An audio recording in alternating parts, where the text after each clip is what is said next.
Hey, shalom, Israel, Most High, Christ bless.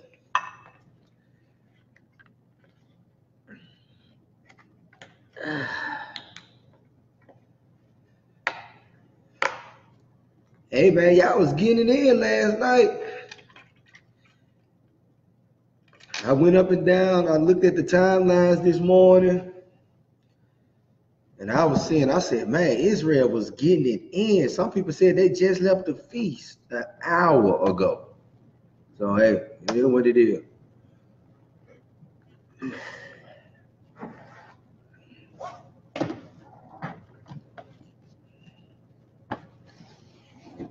I gotta fix my title. I wasn't supposed to teach this morning, so I'm substituting for somebody. I don't know who I'm substituting for.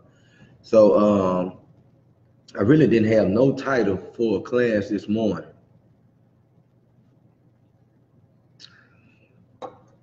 But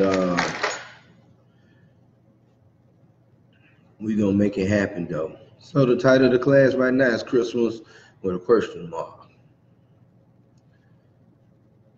I was gonna say, I was thinking about putting something like black people hate their kids or something like that, you know. Hey, you feel if I was gonna put something like black people hate their kids or something? That's what I should have did. Cause then people will sit up there and they'll click on the video. So right now, we got 57 people online. We need 57 shares. We have 57 people online. We need 57 shares.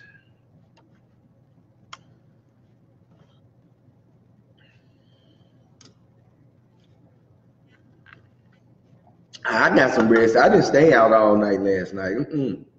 Like my wife, she pregnant. She probably can have the baby any day now. And my little girl, man, my little baby girl is so wild, man. Y'all just don't know, man. Woof. I don't know where she get that from, but it gotta be a papa. So my little baby girl, she's outrageous. For real. People talking about terrible 2. Hell, this the terrible 1. She ain't even 2 yet. Is she the terrible 1?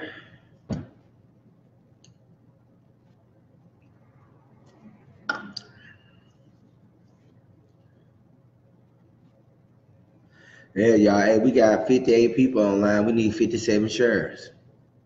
I'm really ain't even gonna be mad at Israel this morning. If a lot of people don't tune in to class, because I know what they was doing last night. They was getting it in. Hey, that's a good. Hey, Josiah Judah. Hey, that's a good topic, bro.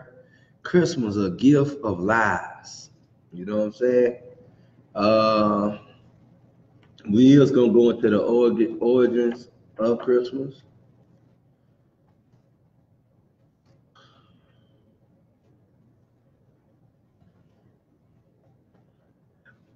Today,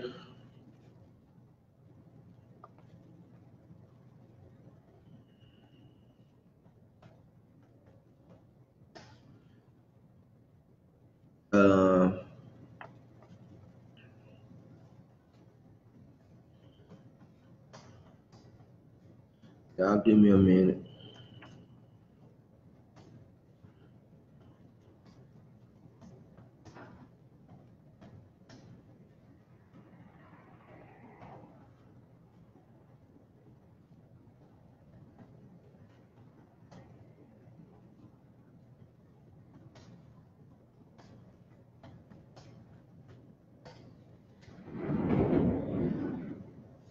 All right, y'all. Look, Israel, let's go and send up these prayers, man. Sisters, make sure your head covered. Brothers, make sure your head uncovered. Let's stand up. Let's face the east. Let's send them up. Hold on.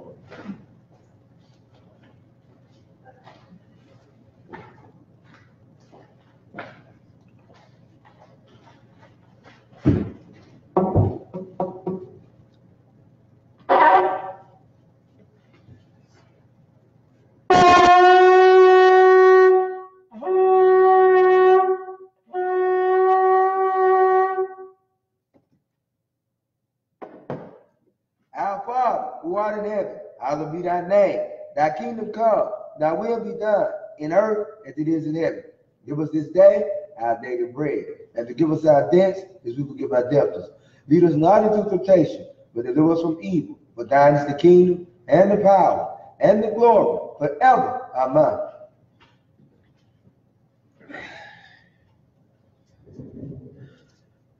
Hey, y'all, Jesus showing the hell ain't the reason for the season. Our people wicked as hell. Man, I know I did a Christmas tree video, and I posted a Christmas tree video on my timeline. And the sister I know in the world, how about she posted a live video today of her kids opening up gifts? And I'm gonna tell y'all, that's how you know this ain't for the kids, man. This holiday is a holiday of vain. Everybody gonna put up. You got these wicked people that's gonna put up live videos of their kids opening presents, because it's vanity. That's why when you think about what Solomon said everything is vanity. Let me get it real quick.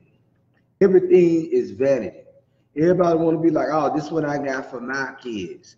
Oh, this is what I got me for Christmas. Oh, I bought me a new car for Christmas. Oh, I did this and I did that. It's, man, how people wicked as hell. Wicked as hell. It's all vanity. It's all vain. It's all self-glorification. You know what I'm saying? It ain't no, what a glorification that, if Christmas supposed to be of Christ, what a glorification, what's the glorification of Christ said? It's everybody glorifying themselves. You know what I'm saying? Go to Ecclesiastes chapter 1, verse 14. Ecclesiastes chapter 1, verse 14. Now, I did see somebody, a sister had got her parents to sit up there to take down the tree in their house. So that was a blessing right there, because she read Jeremiah 10, 1 through 4 to them. So, hey, that's a blessing when you sit up there, you to take this stuff. You can take the scriptures to your parents and they listen to the scriptures.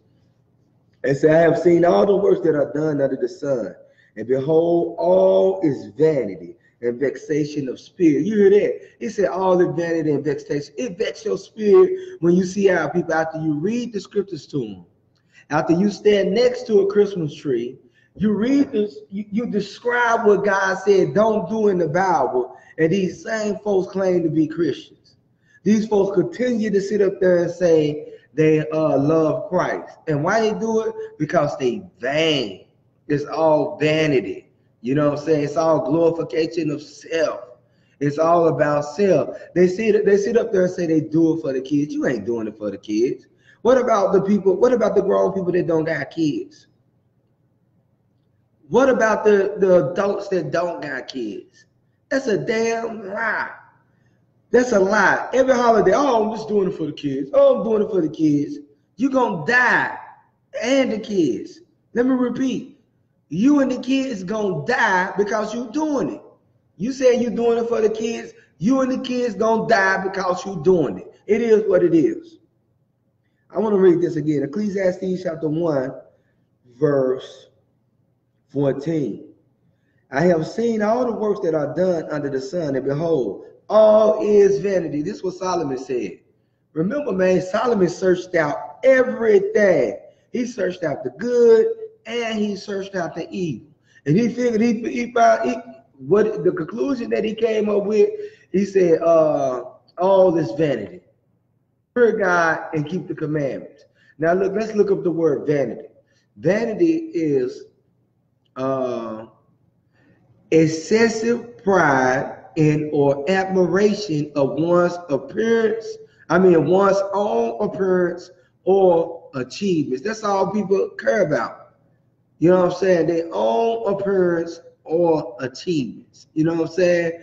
Conceit. Let's look up words for vanity. Synonyms: conceit, narcissism. So believe it or not, brothers be sitting up there trying to call other brothers narcissists. But hell, Solomon said, I'm saying that damn near everybody are narcissists. Because it seems like everybody is about self. That's the best thing about this truth. This truth teaches you to sit up there to deny self. This truth teaches you not to seek your own, not to be vain. The laws teaches you to put others before you, because that's what Christ did. Christ came and laid down his life for he denied himself for the nation of Israel. Man, you think Christ couldn't have sat up there and fought the scribes and Pharisees off if he wanted to? Christ said, look, when Peter pulled out that sword and chopped off the Pharisee ear, Christ said, look, you think I can't have a legion of angels right now to come and come fight for me? Matter of fact, let me get there real quick. Let me get there because I butchered it. Let me get it. He said 12 legions of angels. I forgot how many he said. Go to Matthew 26 and 53. I think he said 12 legions of angels. But Christ wasn't vain, though. He was like, you know what? I'm going to go and die for you. Even though he prayed to the Lord 3 times to take the cup away, he still said, Lord, you know what? Hey, I ain't about my own self. I ain't about my let me look up this word. Let me read this definition of word again. He said, Lord, he was like, look, Lord, I ain't worried about my, hold on, I'm looking up narcissism right now. Let me go back. He said, I ain't about my own appearance or my own achievements. I ain't about admiring myself. I ain't about regarding myself, Lord. I ain't about egotism. I ain't about pride. I ain't arrogant. I'm going to let your will be done. He wasn't vain. Them synonyms for the word vanity that I was reading. Matthew chapter 26, verse 53. He said, let me jump up real quick to verse 51. And behold, one of them which were with Jesus stretched out his hand and drew his sword and smote a servant of the high priest and smote off his ear. Then said Jesus unto him, put up again thy sword into his place. For all they that take the sword shall perish with the sword. Thinkest thou that I can now, he said, thinkest thou that I cannot now pray to my Father, and ye shall presently give me more than 12 legions of angels? You hear that? He said, you think I can't get, my Father can't give me more than 12 legions of angels right now to sit up here to turn stuff upside down? Hey, Christ was a gangster, man. But really, he's like, well, you think I can't go to Pops right now and get 12 legions of angels and turn this thing upside down?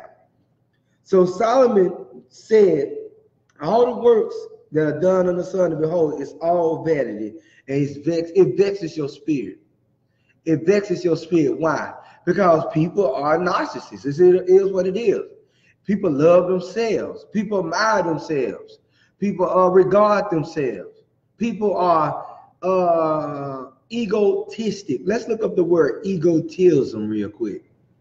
It says the practice of talking and thinking about oneself excessively because of an undue sense of self-importance. You hear that? An undue sense of self-importance. Because a lot of people feel like since that's one of the reasons why Facebook is so dangerous. Because since some people feel like, let me see, undo. Because some people feel like they're not important, they need those likes to feed their egos. They need those likes to feed their egos. That's why a lot of people you see when correction comes, they bug out. Why? Because they egotistic. They're egotistic. You know what I'm saying? Their ego don't want you to think that they let me see. I'm trying to think of the right word. Their ego don't want you to see their narcissism. Because at the end of the day, they is a narcissist. Now look, let me go back to where I was at. So now I'm gonna read this one more time. Ecclesiastes chapter 1, verse 14. I have seen all the works that are done under the sun. And behold, all this vanity and vexation of spirit. When you see our people in this midst of idolatry out here right now, when you see our people in full-fledged idolatry, you know what I'm saying? It's a vexation of spirit. It vexes you. You know what I'm saying?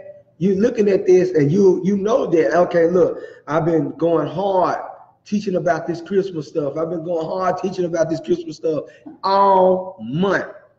That's why, y'all, we don't got no time to be sitting up here fighting one another. If brothers and sisters want to lead, let them lead. We got too much work to be done because Christmas seemed right to these people. Go to Proverbs chapter 14, verse 12.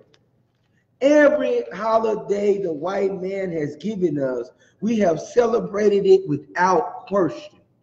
But when your brother come to you and tell you, hey, this is not of God, this is what God gave us, or this is not our customs, these are not our traditions, these are the traditions God gave us. These people sit up there, they deny every word we say. And they continue to sit up there and celebrate white supremacy holidays. White supremacy holidays. All right, Proverbs chapter 14, verse 12. So I know Christmas seemed right to some of y'all, but listen to this. There is a way which seemeth right unto a man, but the end thereof are the ways of death. You see that? It say the end thereof are ways of death. Listen, even in laughter, the heart is sorrowful. And the end of that mirth is heaviness. At the end of that mirth is going to be heaviness. Because I'm going to tell you something with a lot of people today. A lot of people, when they got payday loan to buy gifts for their kids, why? Because it's vanity. It's because it's vanity. Christmas seems right to you at the end of this death. Okay, they're going to be mirthful today, but after that mirth, at the end of that mirth, it's going to be heavy. It's going to be depression. Why? Some people ain't going to even be able to pay their bills. They ain't going to be able to pay their bills. Why? They went out and got all type of payday loans. They spent their rent money to get gifts for people. Why? Because of vanity. They want their self, they want to feel important. You know what I'm saying? They want to feel important. You know what I'm saying? Let me see. They want to feel important. They want to feel like somebody regards them. They want to be admired. You know what I'm saying? They want to be admired for the gift that they gave or for the gift that they gave them, their kids. When the real gift that they should be giving their kids is their nationality back, because the truth is out there. You got single black women out here still teaching their young boys that they're African American when their young men should be learning that they're a prince that has power with God. And these people out here celebrating Christmas. It's crazy as hell. And the same people that's out here celebrating Christmas right now say they love Christ. Go to John 14 real quick, verse 15. John 14, verse 15. The same people, you got the people in church opening up gifts right now, Christmas tree in church. And there's a law about that where he said, don't even set no stocks and groves up in a sanctuary. All right, this is John chapter 14, verse 15. 14, verse 15. He said, if you love me, keep my commandments. Christ said, if you love me, keep my commandments. It's another scripture in here. Let me find it.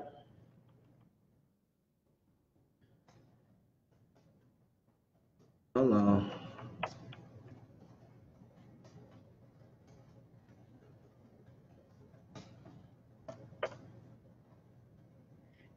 Let me see.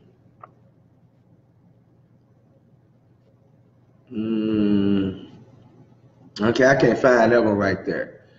I can't find that one. It's another one. I can't find it. Well, he said these people. They say,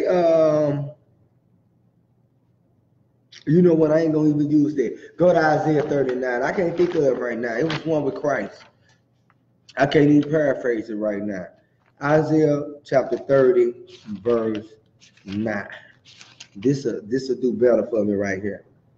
Isaiah 30, verse 9 say that this is a rebellious people, lying children. You know what makes it a lie? Because a lot of y'all say, oh, yeah, I'm doing it for the kids. That's a lie. You lying. You know you ain't doing it for the kids. You doing it for you too. Because you want to feel important. You want to be admired. It's all vanity. It says that this is a rebellious people, Lying children, children that would not hear the law of the Lord. What is the law? Go to Jeremiah real quick. Let's see what the law says about Christmas. Jeremiah chapter 10, verse 1. Hear ye the word which the Lord speaketh unto you, O house of Israel. Thus said the Lord, you blacks, Hispanics, and Native Americans, you make up the house of Israel. It say, thus said the Lord, learn not the way of the heathen, and be not dismayed at the signs of the heaven. For the heathen are dismayed at them. So it was a way of the heathen that the Most High God did not want us to learn. Now, he goes on to describe this way that he didn't want us to learn. For the customs of the people are vain. You see that Christmas is vain. It's all about self-admiration. It's all about boosting your ego. You know what I'm saying? Brother, self-seeking. You know what I'm saying? This selfishness spirit, because if somebody don't, you want people to get what you want. It's all about you. But I wanted this. I want that. You know what I'm saying? Let's read on. For the customs of the people are vain. For one cutteth a tree out of the forest. So now, this custom that the Lord didn't want us to learn involves a tree. Involves a tree that was being cut out of forest. The works of the hands of the workmen with the axe. They deck it with silver and with gold. This custom that the Most High didn't want us to learn involves a tree that is decked with silver and gold. Right now, I don't care what nobody say. You can't convince me right now that this ain't talking about your Christmas. First and foremost, he said this custom is vain. First and secondly, he said this custom involves a tree. Thirdly, he said they deck it with silver and gold. He said they fashion it with nails and with hammers that it move not. Back in the days, they used to set up there and fasten it down with nails and hammers and with ropes. They still do it today. Some people still do it. Now they use a Christmas tree stand. So he said, now, you set this tree up. You set this tree up, you deck it with silver and gold. He said, they fasten it down with hammers that it move not. What custom is it on the planet Earth today that our people take a tree, deck it with silver and gold, and set it up in their houses or set it up in the church? This tree is set up everywhere. I'm riding through the middle of South Memphis the other day. Now, this is the first time they ain't ever done this. Since I've been in the hood, since I lived in South Memphis. I've been in South Memphis all my life. And I see a big tree set up right there on Bellevue next to the Bible bookstore across the street from a church. You go downtown, they got this same big tree set up downtown, decked with silver and gold. What custom is the prophet describing right now? This custom is called Christmas today. But even after you show our people the law, go right back to Isaiah 30 verse 9, that this is a rebellious people. They still rebel. Oh, well, you know, I just do it for the kids. You're going to die with the kids. Lying children, you lying. You ain't just doing it for the kids. You're doing it for you too. Them damn ribs you went and got, you didn't go get the ribs for the kids. You went and got them ribs for you.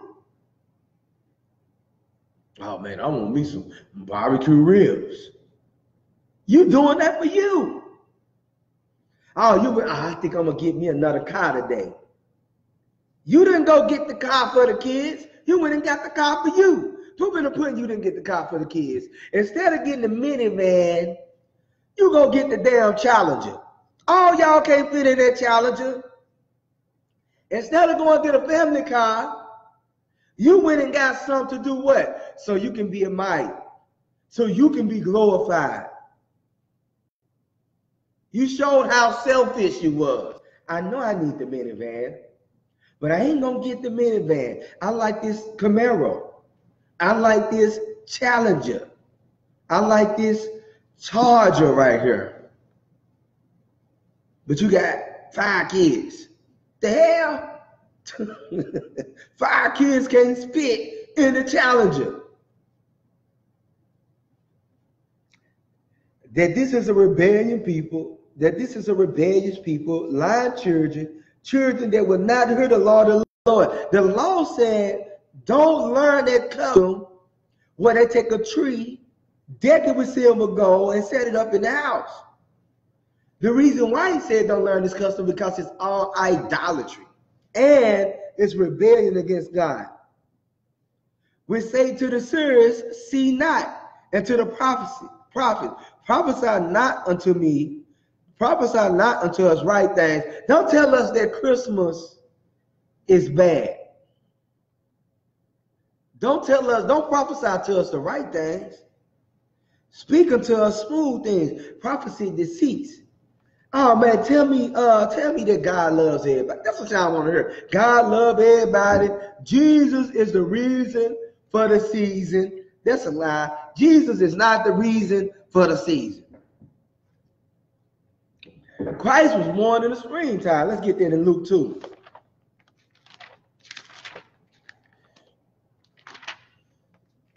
Luke 2. Talking about today is Christ's birthday. That's a lie. You can't find one prophet in the Bible that celebrated their birthday. You can't find nobody in the Bible that celebrated their birthdays but Job's sons. And when Job's sons celebrated their birthday, he went in and offered a sacrifice for them for doing their damn wickedness. Why? Because that's self-glorification. That is idolatry. Your birthday is one of the biggest days of idolatry on the planet Earth. Because it's all about you. Y'all remember when your birthday came around? You used to always say, it's all about me today. It's my day today. Guess what? You got 1 million other people that were born the same day you were born on. It's millions of people. And you got millions of people out the spirit. Why? Because things ain't going right. Because things weren't going right for them on what they so-called birthday. Why? Because it's all about self-glory. It's vanity once again. Your birthday is all about vanity. Let's read this Luke chapter 2 real quick, verse 41. It says, now his parents went to Jerusalem every year at the feast of the Passover. So every year at the feast of the Passover, they went to Jerusalem. This is how you know Christians fake.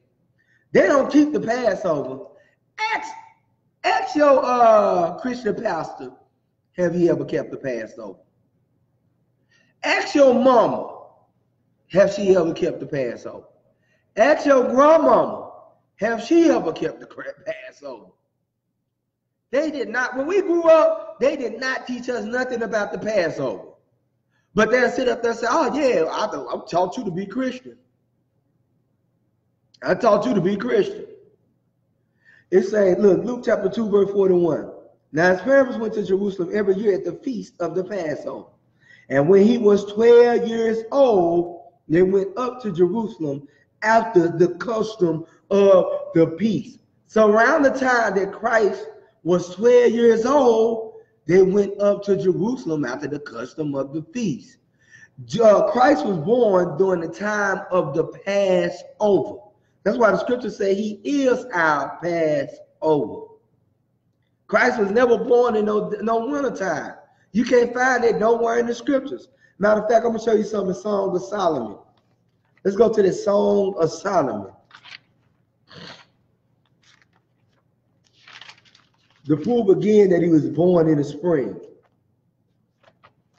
Song of Solomon chapter, I think it's 13. I don't remember. We'll see. Y'all gotta wake up. And I'm gonna show y'all about this custom. You go everywhere. Man, I'm in all in South America. They got the same big old Christmas tree set up in the middle of the city, Independence Square. The same big old Christmas tree. Don't y'all know the first Christmas you was enslaved? You was the Christmas gift. Don't you know the slave master was going from plantation to plantation? Sitting up there saying, hey, here go you a nice slave for Christmas. Okay, here go you a buck. Here go you a buck for Christmas. Song of Solomon, chapter, let me see. My beloved, let me see if I can find it. Hold on, y'all. I ain't read this in a while. More proof that Christ was born in the springtime. Hold on, y'all. I got to Google this scripture right here. I thought I had it marked in my Bible.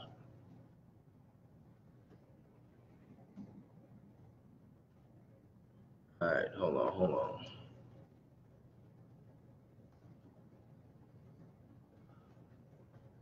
All right, where we at? All right, let me see. Song of Solomon, chapter 2. No, that ain't it. That ain't it. Hold on, my beloved.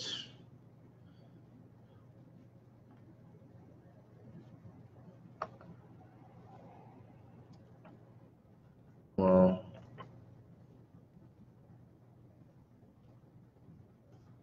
here we go. I Song of Solomon 8, verse 5. Here we go. I knew it wasn't that far up in the chapter. And this ain't no damn eggnog neither. This is iced coffee. All right, where we at? Song of Solomon, chapter 8, verse 5. It say, who is this that cometh up from the wilderness, leaning upon her beloved? I raised thee up under the apple tree. There thy mother brought thee forth.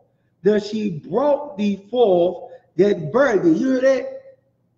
When do apple trees grow? Do they grow in the winter or do they grow in the spring? Because I don't see no apple tree producing no fruit right now.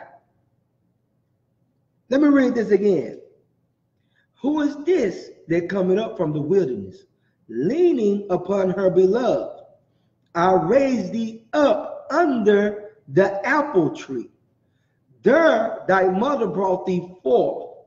There she brought thee forth that bare thee. You see that? Christ was born in the spring. Apples and everything was outside. Apples was on trees. Christ wasn't born in no winter, no December 25th. That's the winter solstice. Go right back to what we was in Isaiah chapter 30. So he was born during the time of Passover. And it never gives you no exact date when Jesus Christ was born. Just like you don't get an exact date for none of the prophets up in the Bible. And matter of fact, even dealing with this birthday stuff, let's go to Ecclesiastes first before we go back to Isaiah. Ecclesiastes chapter 12.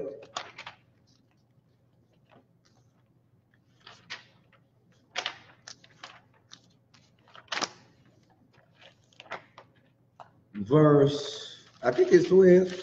No, it ain't 12. It's like 7 and 1 or something like that. 7 and 2. I gotta look at it, y'all. I'm shooting from the hip this morning. Hey man, somebody stole my whole notebook about 2 years ago with all my Christmas research in it, man. It's crazy. Ecclesiastes chapter 7, verse 2. It's saying, it is better to go to the house of mourning. Verse 1.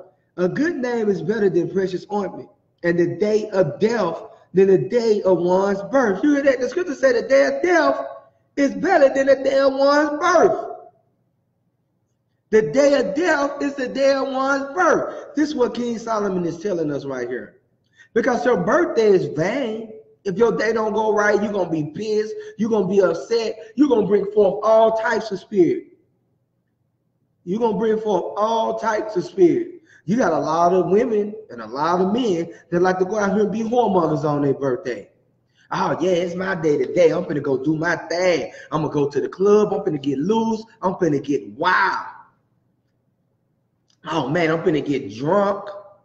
I'm gonna get drunk. Drunkenness is included up in that right there. It's all out debauchery. Debauchery. It's all out debauchery. You gonna sit up there. Your birthday come around. You ready to have sex? You ready to get drunk? You ready to get high? It's straight vanity. And the only time you hear about people celebrating birthdays in the Bible, let's go to the book of Job, and let's see what happened after that. Job chapter 1, verse, let me see, 4. It said, and his sons went and feasted in their houses, every one his day, and sent and called for their 3 sisters to eat and drink with them. And it was so, when the days of their feasting were gone about, that Job sent and sanctified them, and rose up in the morning and offered burnt offerings according to the number of them all. For Job said, it may be that my sons have sinned and cursed God in their hearts. Thus did Job continually. You see that? Now the proof in the pudding that it's when it say every man his day, it's talking about they were celebrating his birthdays. He went and offered sacrifices for them. The proof in the pudding is that, go jump over to Job chapter 2, verse, Job chapter 3, verse 3. It said, let the day perish wherein I was born. So that's what it's talking about. That day, the day he's talking about, he said the day is talking about the day that they was celebrating or feasting was their birthdays. That's why he said, hey, you know what, they might have did some type of evil and cursed God in their hearts. Why? Because birthdays is one of the biggest idolatrous, one of the biggest idolatrous days in the year, your birthday. Because it's all about you. It's all vanity. It's all about selfishness. Why? It's my day right here. Nobody can. Hey, y'all remember when on your birthday, if things didn't go right, you was pissed and upset. If you didn't get what you want, you was pissed and upset. It's all about self-centeredness. It's all about egomania, self-interest. Whatever you want, that's what it's about. Selfishness, self-seeking, self-serving, self-regard, self-love, narcissism. So nobody can say that one part of being a narcissist, because all of us celebrated our birthdays at one point in time. Self-admiration, vanity, conceit, self-importance, boastfulness. Oh man, yeah, look, I went and spent 15 G's on me on my birthday. You don't hear nothing about this talking about worship of the Lord. Your self-glorification. That's all it's about. What you hear is all vanity. It don't got nothing to do with God. It don't got nothing to do with God. So why in the hell do you think Christ gonna be celebrating his birthday? Whoa, yeah. Let's read. Let me finish Job 3 and 3. Let the day perish. He was talking about his birth, the day he was born. Let the day perish wherein I was born, and the night in which it was said, there is a man child conceived. The scriptures say, better is the day of better is the day of death than the day of one's birth. And a good name is better than precious ointment. Look, let's keep going. Let's go back to Ecclesiastes chapter 7, verse 1. I want to read all the way down to verse 2.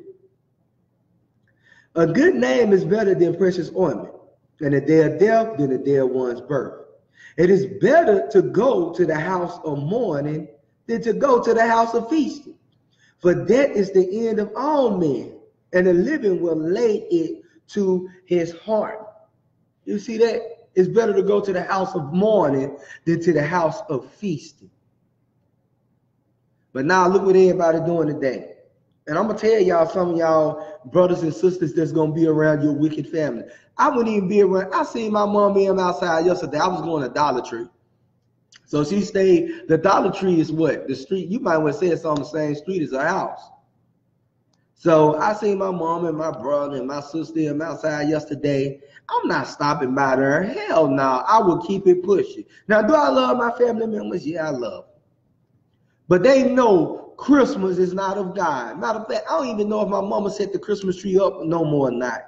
Because the last few years she ain't set it up after I read it to her. But she still celebrated though. She still celebrated. Even after they know the truth in the Bible, they still celebrate it. My little brother, they still putting up these Christmas trees and stuff. Grown ass man got a damn tree in your house. For what? And it's crazy as hell, man, when you think about it.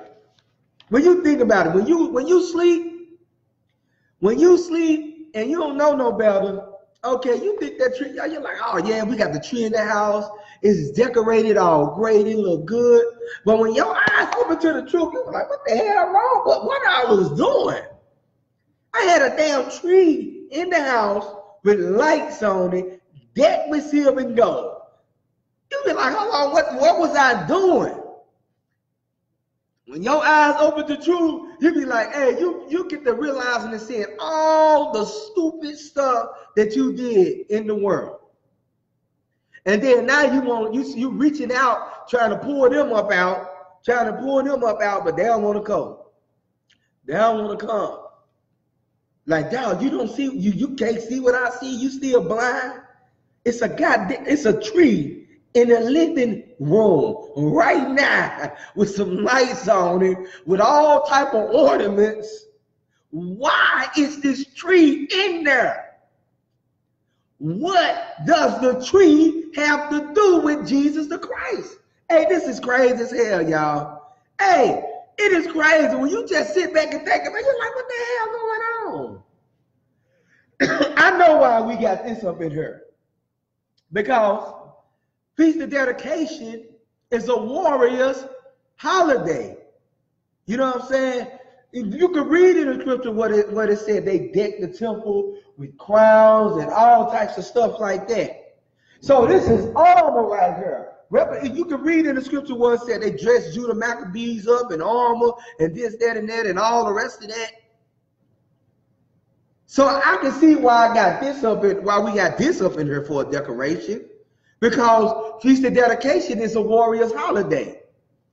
So we're representing the warriors that fought for our people and to cleanse the temple so we can all start back offering sacrifices to the Most High God.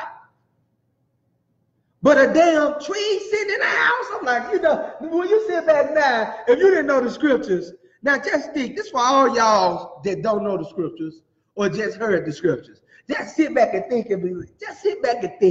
Walk in your living room right now, because some of y'all are online with the tree in your house right now. Walk in your living room right now and just look at that damn thing and be like, why I got this in the house? What is the significance of this? Then you put gifts up under this tree.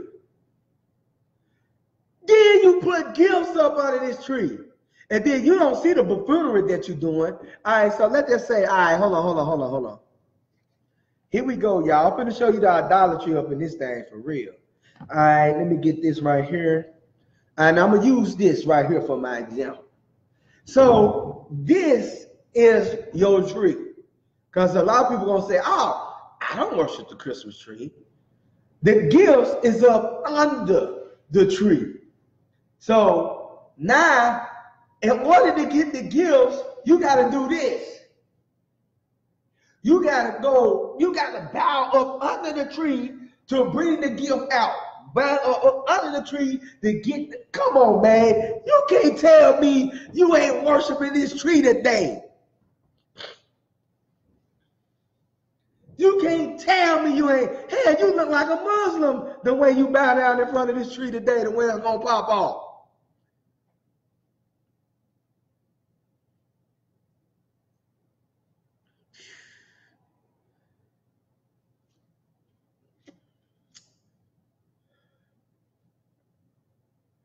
Hey, go back to go to Wisdom of Solomon chapter 14.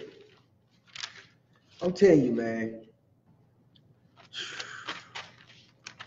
It's crazy. Somebody put the Puritans in the Houses of Parliament in UK tried to ban Christmas because they knew it had nothing to do with Jesus and it's not biblical. But Catholics and St. Francis was determined to keep it going. The pagan history is so there for all to read. Hey, that's true, because even in America, Christmas was banned at one time. Even here in America, Christmas was banned at one time because they knew it was pagan and it had nothing to do with Christ. In order to carve the Christian message into the depths. Hold on, let me see. This sounds like some Deacon Yabsop type stuff you about to say. Okay, in order to carve the Christian message into the depths of my subconsciousness, the Catholic Church designed a program which, when applied from childhood, had a very high probability of retention. Okay, I'll just read some of y'all comments. After Christmas, before I go to my daughter's house, I asked her if there is any tracy of Christmas still in sight. If so, I just won't visit. Let me see. And I feel you. I want any traces of Christmas stuff in sight. Okay. I never even thought or realized that we were giving gifts to a tree. You was bowing down to the tree. You was bowing down to the tree. And the things is, like you said, you was bowing down to the tree and you was actually giving the gifts to the tree.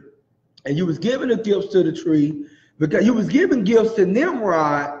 And I'm going to tell you something. Hey, all right, y'all. Now, don't tell nobody this. All right, when we was in Haiti the last time, you know, your boy desecrated the Buddha sacrifice. Now, that's what they do when they offer sacrifice. When you offer sacrifices, you can offer anything. The Japanese people and the Chinese people, they put fruits and they burn incense. They put fruits and they burn incenses. What you was doing, you was bowing down to the tree. Here you go. You was bowing down to the tree. Here you go. You was bowing down to the tree. Here you go. Then come Christmas Day. Now, here go Nimrod like, all right, y'all worship me. Here go your blessing. Now you going right back to the tree like, thanks for the blessing. Thanks for the blessing. You know what I'm saying? It's wicked as hell. It's all idolatry. A lot of our people, they don't see it though. All right, we're going to get Wisdom of Solomon 14. Let me see where y'all at. Socks on the fireplace. Hey, I'm telling you, what the hell a sock doing on the fireplace got to do? What's this at in the scripture? A sock on the fireplace. A giant sock. Hey, man. Hey, y'all crazy, man. Hey, for real, though, y'all is crazy. What about the heads they cut off the Israelites and hung on a tree? You sure ain't lying, because that's what they was doing to us on Christmas. All right, and for all y'all brothers and sisters that's living in houses where this stuff going on at, you need to get to the nearest school near you today. You need to call somebody. If the school ain't open today, you need to call and be like, look, hey, please open the school today. You know what I'm saying? Please open the school today. The trees and the Christmas lights have caused a lot of death through house fires. That's the truth. That's judgment from God right there. That is judgment from God, Sister Donna. All right, let's go to Wisdom of Solomon chapter 14. Let's deal with this ungodly custom. Let's start at verse, let me see.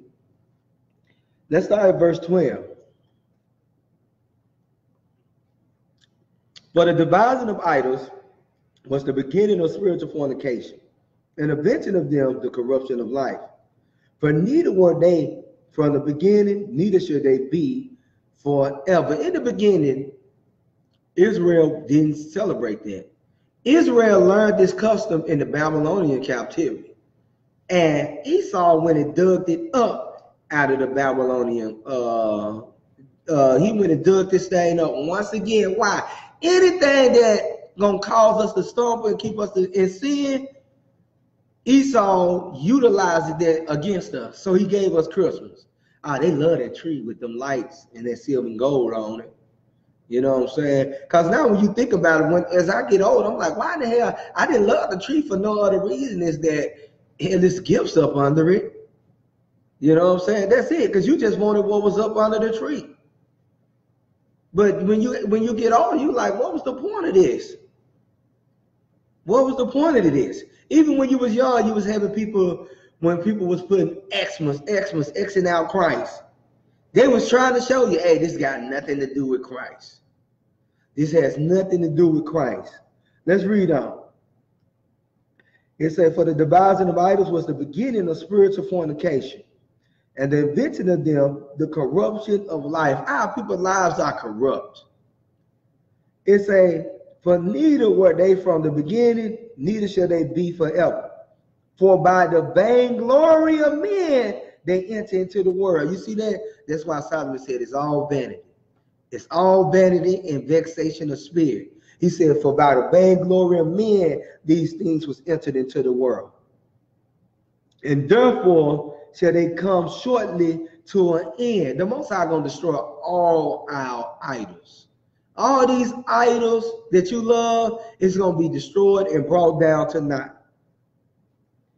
It say, for a father afflicted with untimely mourning, when he had made an image of his child soon taken away, now honored him as a god. Says Rabun. Okay, in the year, I think it was 14, it was in the 1400s. Rico Barger, son of Pope Alexander VI, Rico Barger, Pope Alexander VI, sat up there and had Leonardo da Vinci to paint an image of his son, Caesar Borgia, had him modeled as Jesus Christ. Had him modeled as Jesus Christ. Now, everybody take him to be a god. Everybody looks at this image of Caesar Borgia as God. Caesar Borgia is this image of Jesus, is this white image of Jesus Christ. Y'all look at the date that was painted in 1453 by Leonardo da Vinci. It's that white image of Jesus that you see portrayed everywhere, all over the earth, all throughout the movies. Is his image, it's Caesar Borgia image. It was Pope Alexander VI, Rico Borgia's son.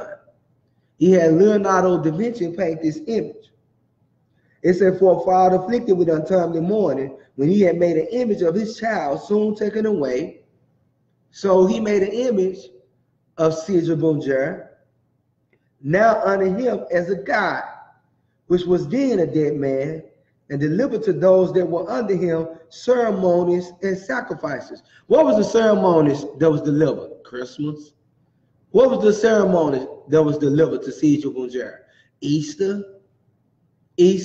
Because Christ surely the hell didn't rise on Sunday. Let me repeat. Christ did not rise.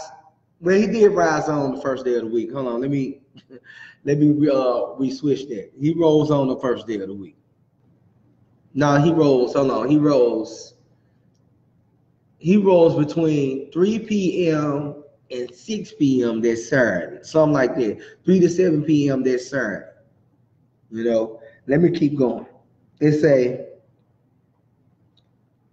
let me see what we at. Verse 16. Thus, in process of time, an ungodly custom grown strong. Christmas is an ungodly custom that was grown strong.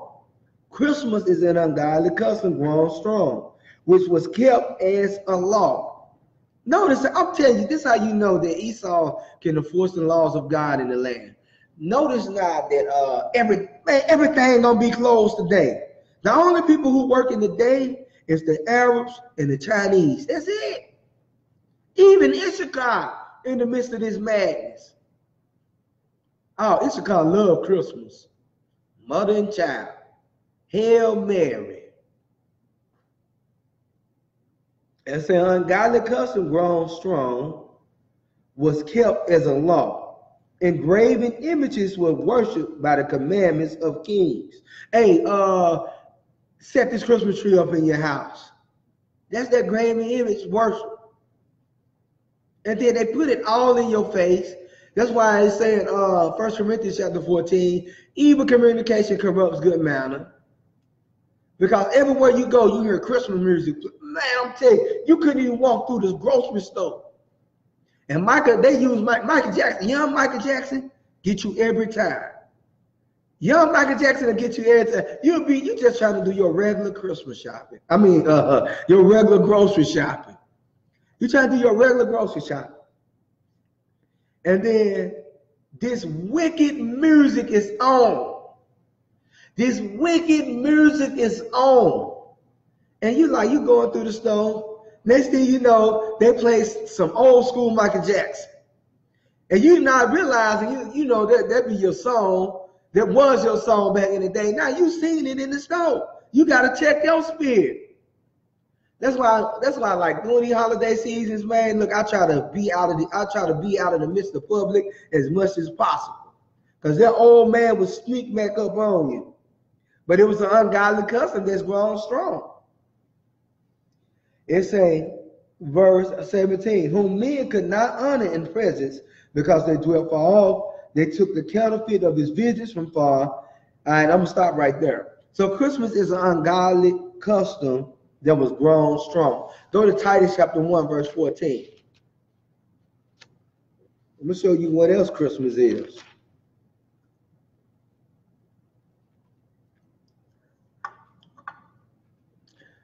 Titus 1, verse 14, not giving heed to Jewish fables and commandments of men that turn from the truth. Christmas is a Jewish fable. It has nothing to do with Christ. It's a Jewish fable. It don't got nothing to do with the Jews, and it don't got nothing to do with Christ. Matter of fact, you want me to show you who Christmas got everything to deal with? Hold on real quick. Man, I wish I had all my notes, man. But look, I'm finna get it. I'm gonna pull it up. I'm gonna find everything.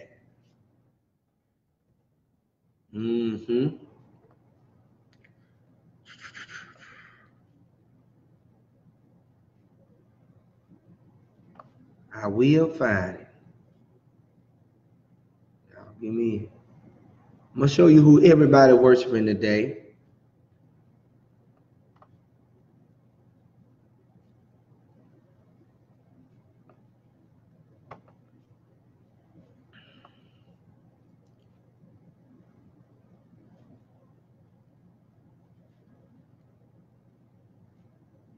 Hold on, let me see, y'all.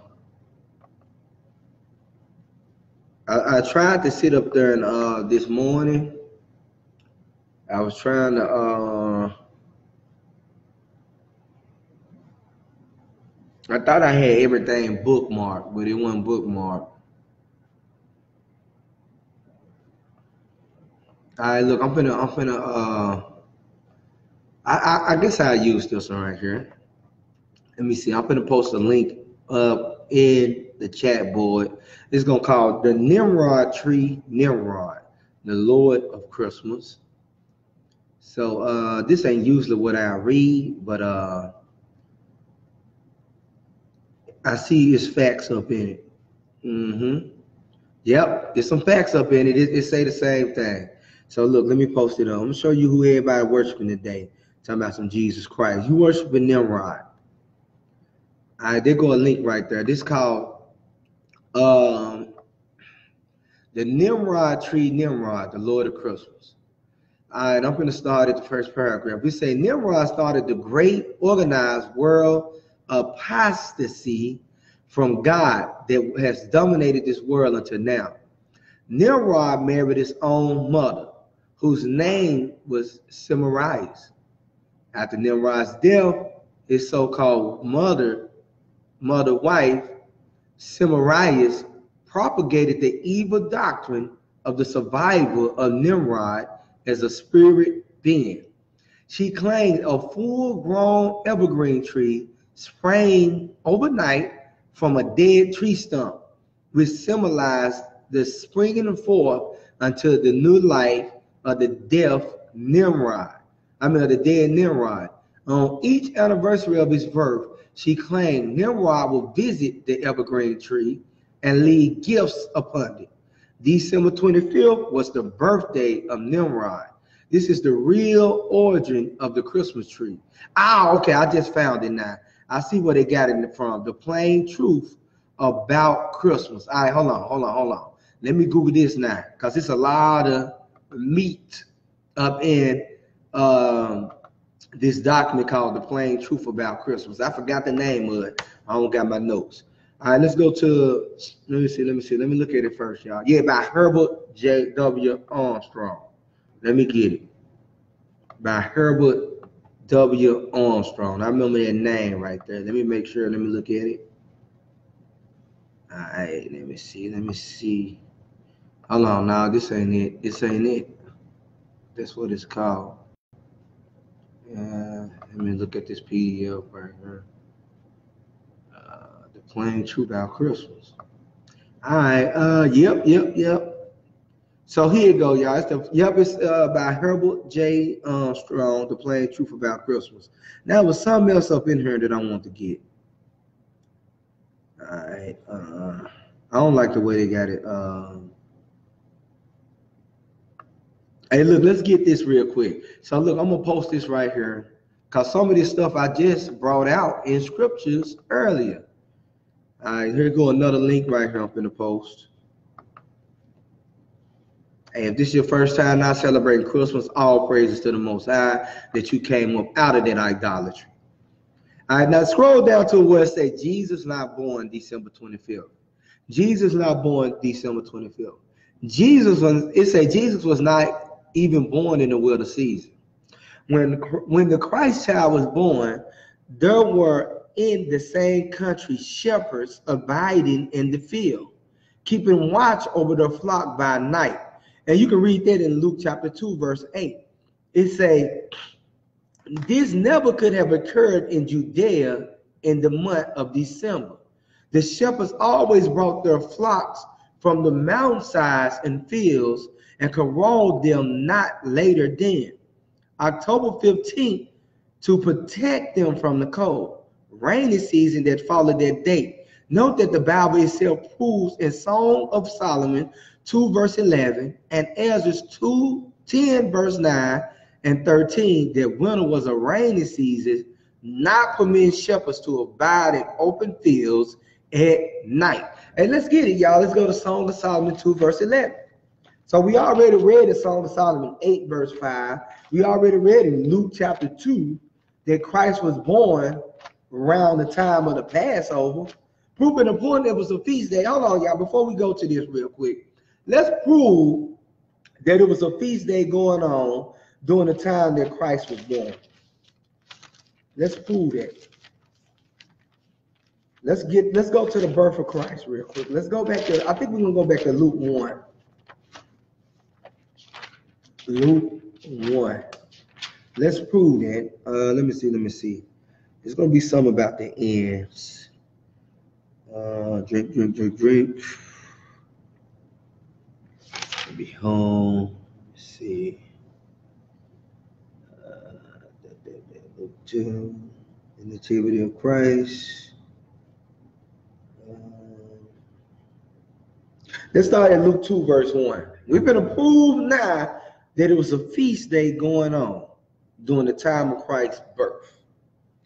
Luke chapter 2, verse 1. And it came to pass in those days that there went out a decree from Caesar Augustus that all the world should be taxed.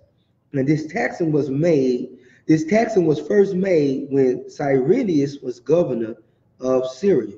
And all went to be taxed, every one into his own city. And Joseph also went up from Galilee, out of the city of Nazareth, into Judea, unto the city of David, which is called Bethlehem, because he was of the house and lineage of David, to be taxed with Mary, his espoused wife, being great with child. And so it was that while they were there, the days were accomplished that she should be delivered.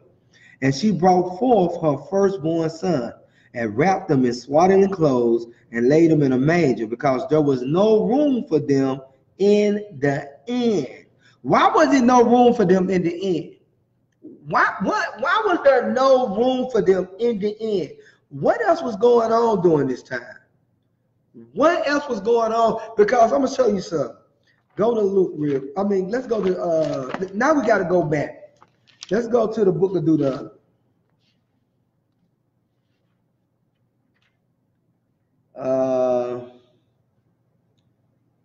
Let me see. Hold on. I got to Google this too, y'all. I got to Google everything. It is what it is.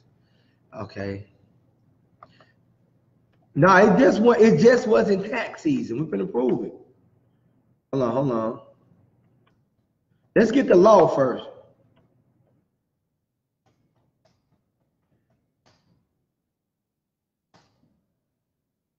All right, let's get Deuteronomy 16 and verse 16. It says, 3 times a year shall all thy males appear before the Lord thy God, in the place which the place he shall choose, in the feast of unleavened bread, and in the feast of weeks, and in the feast of tabernacles, and they shall not appear before the Lord empty. So 3 times a year, all the males had to meet in Jerusalem. And the feast of unleavened bread, the feast of weeks, and the feast of tabernacles. Now y'all know another name for unleavened bread was Passover. Another name for the feast of weeks was the feast of Pentecost, or feast of first fruits, and the feast of tabernacles. There was 3 times it was 3 times a year that all the males had to appear before Jerusalem. You know what I'm saying? I mean, had to appear in Jerusalem. Now let's keep reading. It's what we left off at, Luke chapter 2, verse 7. It's let me see. Verse 7. And she brought forth her firstborn son, and wrapped him in swaddling clothes, and laid him in a manger, because there was no room for them in the inn. And there were in the same country shepherds abiding in the field, keeping watch over the flock by night. So you know that this had to be during the time of the Feast of Weeks, or the Feast of Passover, because it wasn't no room in the field. So if it wasn't no room in the field, what y'all think they had to do next? I mean, wasn't no room in the inn. What you think they had to do next? They had to set up a booth. Remember, that's why we dwelled in tents. But let's keep going. It says, and lo, the angel of the Lord came upon them, and the glory of the Lord shone around about them, and they were sore afraid. Now look, before we go there, I want to read them scriptures that was quoted. Ezra 10, verse 9. Because remember, it said when he was born, it wasn't no room in the inn. So and it say, and there in that same country, shepherds was abiding in the field, keeping watch over their flock by night. Now look, let's go to Song of Solomon 2, verse 11. Let's go there. All right, Song of Solomon, chapter 2, verse 11.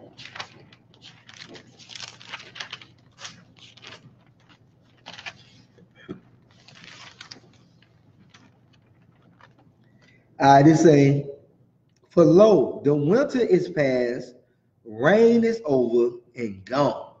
Now go from there to Ezra 10 and 9. Ezra 10 and 9. So remember, it was saying in the winter, it was rainy season in Israel. So the shepherds wouldn't have been able to be in the field at that time. Ezra 10 and 9.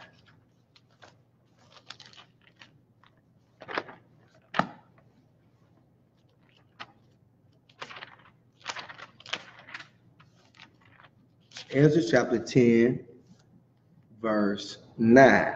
It said, then all the men of Judah and Benjamin gathered themselves together unto Jerusalem within 3 days.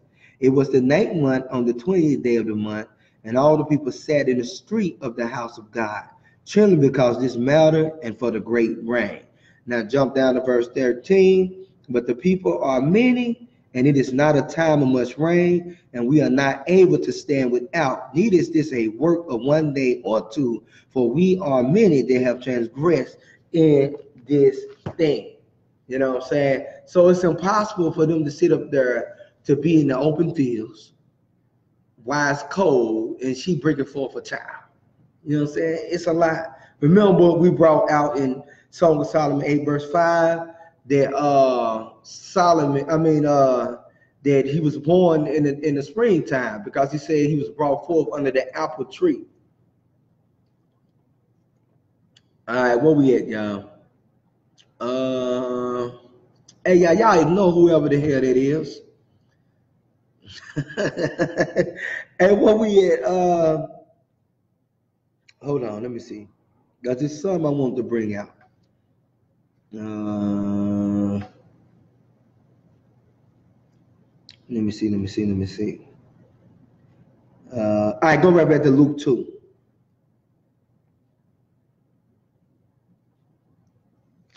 And before we go to Luke 2, hold on. I got something else. Let me see. I got something else. Just thought of this.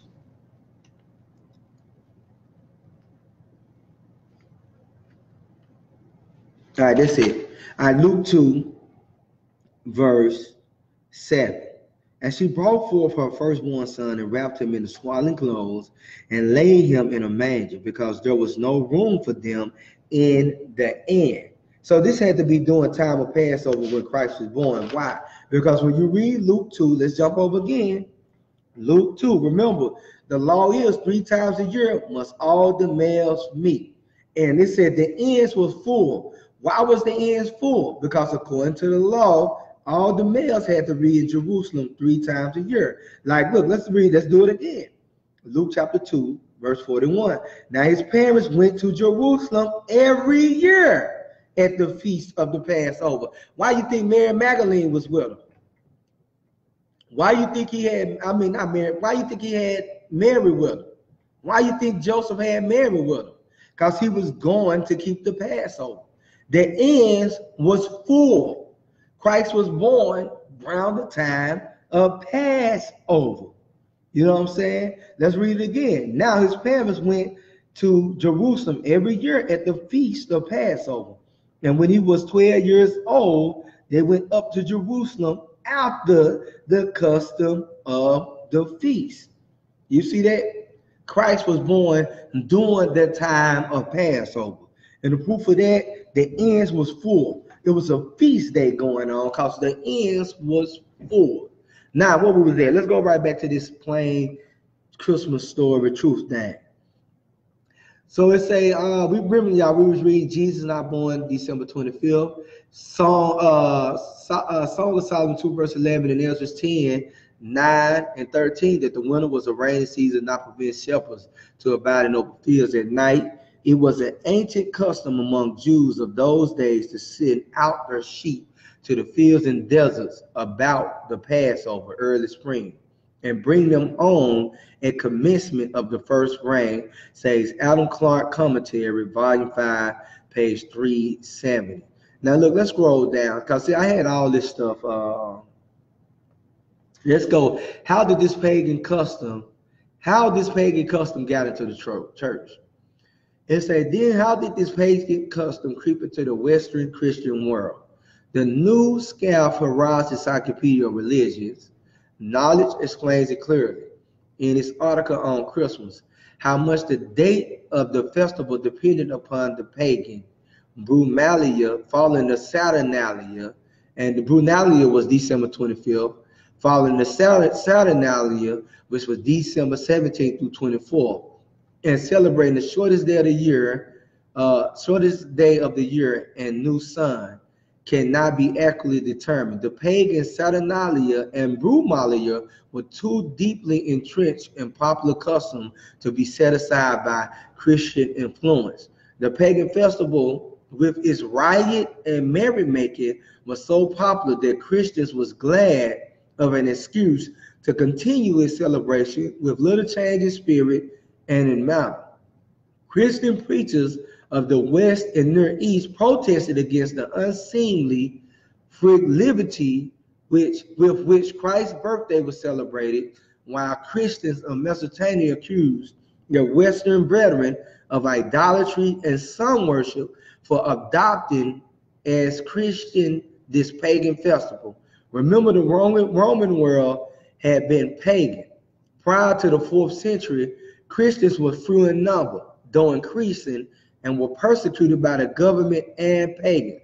But with the advent of Constantine as emperor, who made his profession of Christianity in the 4th century, placing Christianity on an equal footing with paganism, people of the Roman world began to accept this now popular Christianity by the hundreds of thousands. But remember, these people had grown up in pagan customs, chief of which was this idolatry festival of December 25th. It was a festival of merrymaking with a special spirit. They enjoyed it. Now look, y'all, I'm going to pull up some on Saturnalia. I'm going to put up some on Saturnalia. Hold on.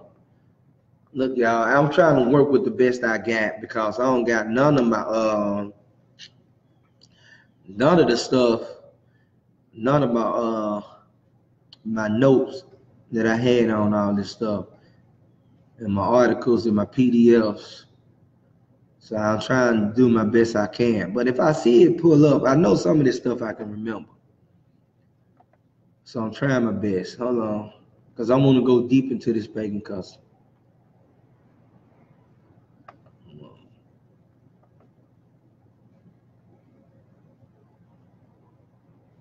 Because I want to find an article where it say how they used to treat the Jews during the time of Christmas. And I ain't talking about them damn Edomites over there. I'm talking about us. All right, hold on, y'all. My computer trying to pull this one up. Let me see. So, no, that ain't it.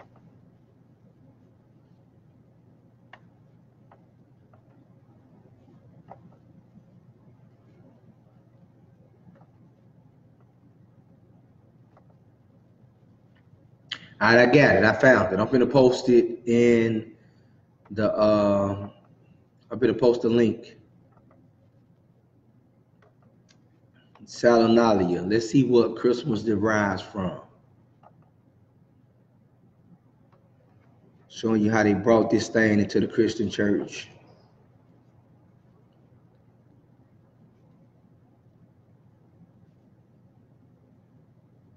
Somebody gonna come in here and say, I respect you guys, but it's your interpretation.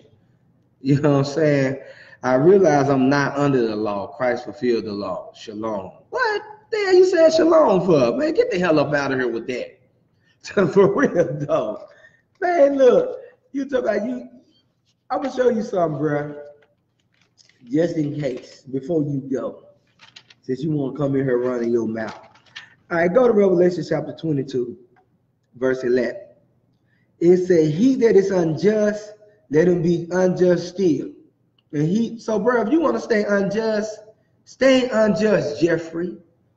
It say, and he which is filthy, let him be filthy still. You want to stay filthy, stay filthy. You want to be unjust, stay unjust. And he that is righteous, let him be righteous still. And he that is holy, let him be holy still. And behold, I come quickly, and my reward is with me, to give every man according as his work should be. I am Alpha and Omega, the first and the I am Alpha and Omega, the beginning and the end, the first and the last. Blessed are they that do his commandments. You see that? It say, blessed are they that do his commandments, bro. That's in the last chapter of the Bible. Blessed are they that do his commandments. So if you want to break his laws, hey, if you want to be unjust, you want to break his laws, keep doing it. If you want to be filthy, you want to partake in this uncleanness today, be filthy. It don't matter to me. You know what I'm saying? It say, but blessed are they that do his commandments, that they may have right to the tree of life. In order to have right to the tree of life, you got to do his laws, statutes, and commandments, bro. So get on up out of here with that foolishness today, because you want to celebrate Christmas. All right, look, y'all. I just posted a link. It said a carnival celebration that became Christmas and New Year's Eve. In pagan Rome, the celebration of the winter solstice began on December 17th with the feast of Saturn. And I'm gonna tell you, this is how you know how people are so wicked. Christ died so you can be in idolatry. Christ died so you can be in idolatry. That's what this dude came up in. Oh, Christ, I don't know what y'all saying, but in Matthew 5:17, it said Christ fulfilled the law. Yeah, he fulfilled the law of sacrifice. You don't have to offer those sacrifices no more for sin. Why? Because you don't got no temple no more. And you in slavery. And the heathens are in your land right now. They destroyed the temple for you to offer sacrifice. You mean to tell me Christ died so you can be in the midst of idolatry today? That is a lie. All right, y'all. You know what? Hey, the brother made me. I gotta switch it up real quick, y'all. Let me show y'all something. Hey, we finna come right back to there.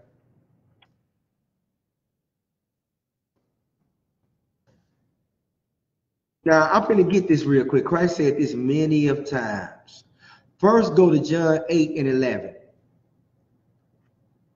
Go to John 8 and 11. Because Christ kept encountering sinners. And let's see what he told the sinners. Hold on, y'all. Let me get all the scriptures together. I go to John 5 and 14. John 5 and 14 first. Now this after Christ had sat up there and healed this man of his infirmity. Afterward, Jesus finding him in the temple, and said unto him, Behold, thou art made whole. Sin no more, lest a worse thing come upon thee. Now hold on, let me stop right here. What is sin? Let's see what is sin real quick. Because he told this man, hey, look, don't sin no more, or a worse thing. This is what Jesus the Christ is saying. He's telling this man, don't sin no more, lest a worse thing come upon you. Go to 1 John 3 and 4. So this for all y'all that was keeping Christmas. Do not celebrate Christmas no more, or a worse thing gonna come upon you. 1 John chapter 3, verse 4. Whosoever committed sin transgresseth also the law. For sin is the transgression of the law. So when it comes to Christmas, what law is you breaking? First and foremost, let's read Jeremiah 10 real quick. Verse 3. For the customs of the people are vain. For one cutteth a tree out of the forest, the works of the hands of the workmen with the axe. They deck it with silver and gold.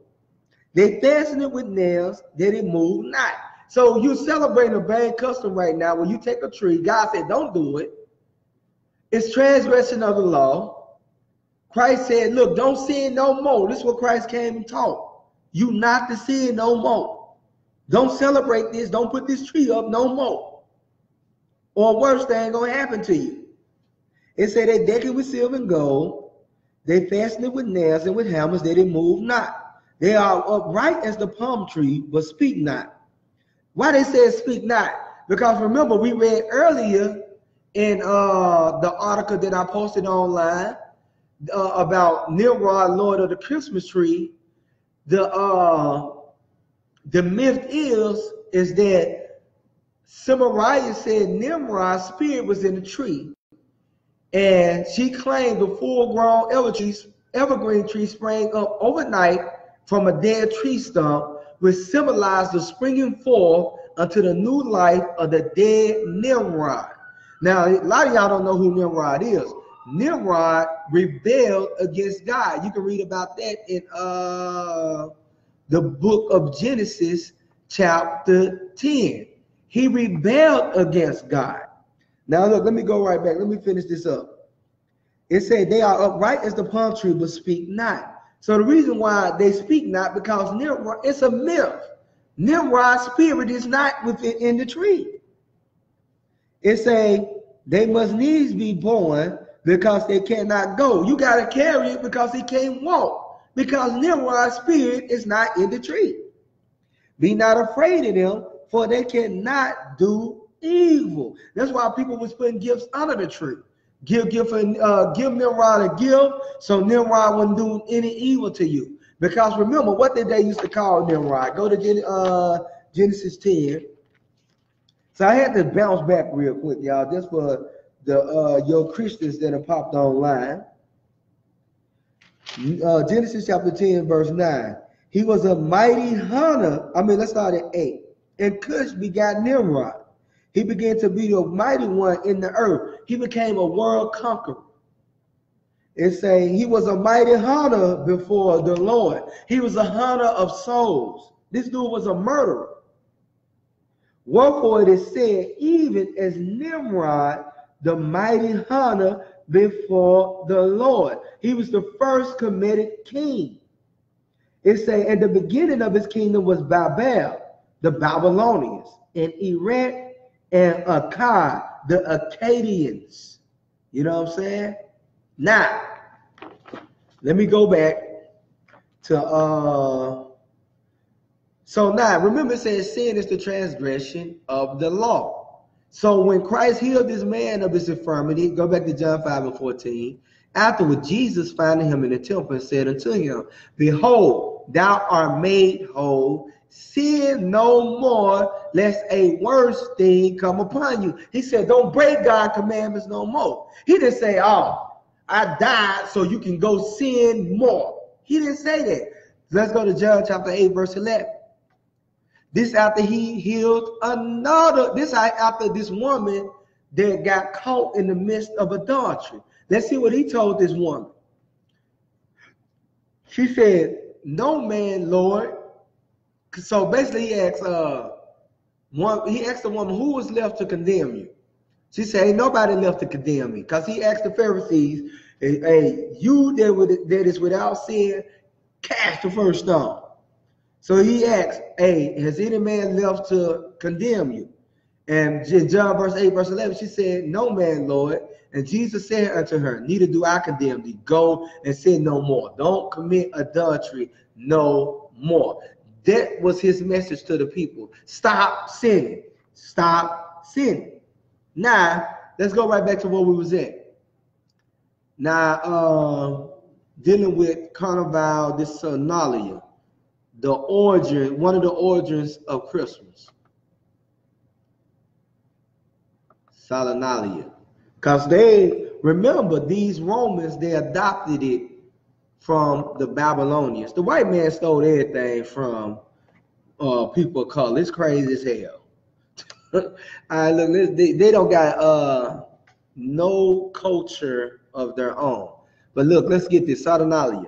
In pagan Rome, the celebration of the winter solstice began on December 17th with the feast of Saturn, also called the Saturnalia. Through December 23rd, the Roman world engaged in merrymaking and the exchanging of gifts in honor of Father Sun and Mother Earth. Y'all see who they worshiping today? They worshiping Father Sun and Mother Earth. Because what it was, when you deal with Christmas, it's supposed to be, when you deal with, let me see if it's written up in here. Let me keep going. The Saturnalius festival has an astronomical character, referring to the completion of the sun's yearly course and the commencement of a new cycle. Saturn, from whom we get the word for the day of the week, Saturday, represented by the sun at its lowest aspect at the winter solstice. The earth is cold, most plants are dead, and it was believed that the sun might also be approaching death. Today, winter solstice is around December 21st, but because of calendar changes, it was originally December 25th. Saturnalia celebrated the sun overcoming the power of winter with hope of spring when the life would be renewed. In Roman times, Bacchus, the god of wine, became the lord of these festivals. Now I'm going to show you Bacchus in the Bible. Let me show you Bacchus in the Bible. Let's see who the Romans adopted the feast of Bacchus from. Go to Second Maccabees chapter 6. Second Maccabees chapter 6, because they was killing us. When you read in Maccabees, they was killing us during the time that they were celebrating Bacchus and celebrating Saturnalia and their Christmas festival. 2 Maccabees chapter 6. Let's start at 1. Not long after this, the king sent an old man of Athens to compel the Jews to depart from the laws of their fathers, and not to live after the laws of God, and to pollute also the temple in Jerusalem, and to call it the temple of Jupiter Olympus, and that in Gerizim of Jupiter, the defender of strangers, as they did desire that dwelt in the place. The coming in of this mischief was sore and grievous to the people. For the temple was filled with riot and revelling by the Gentiles who dallied with harlots. So look, y'all know what they was doing? They was having sex in the temple of God. They was having sex in the temple of God, man. They set up Jupiter Olympus in our temples, Jupiter in our temple. These folks were doing all type of mist of idolatry in the temple. They was dallying with harlots, and it had to do with women within the circuit of the holy places. And besides that, brought in things that were not lawful. The altar also was filled with profane things which the law forbid. Neither was it lawful for a man to keep Sabbath days or ancient feasts, or to profess himself at all to be a Jew. And in the day of the king's birth, every month, they were brought by bitter constraint to eat the sacrifices. They was forced to eat the sacrifices. It's and when the feast of Bacchus was kept, so this feast of Bacchus was Saturnalia. So you see, they were trying to push this Christmas thing on us during the time of Greeks. They were trying to push this Christmas stuff on us when we was in the Greek captivity. Then when the Romans ruled us, they were pushing this stuff on us. Then now you're in America, they still pushing these same pagan days on you. That's why Solomon said it ain't nothing new under the sun.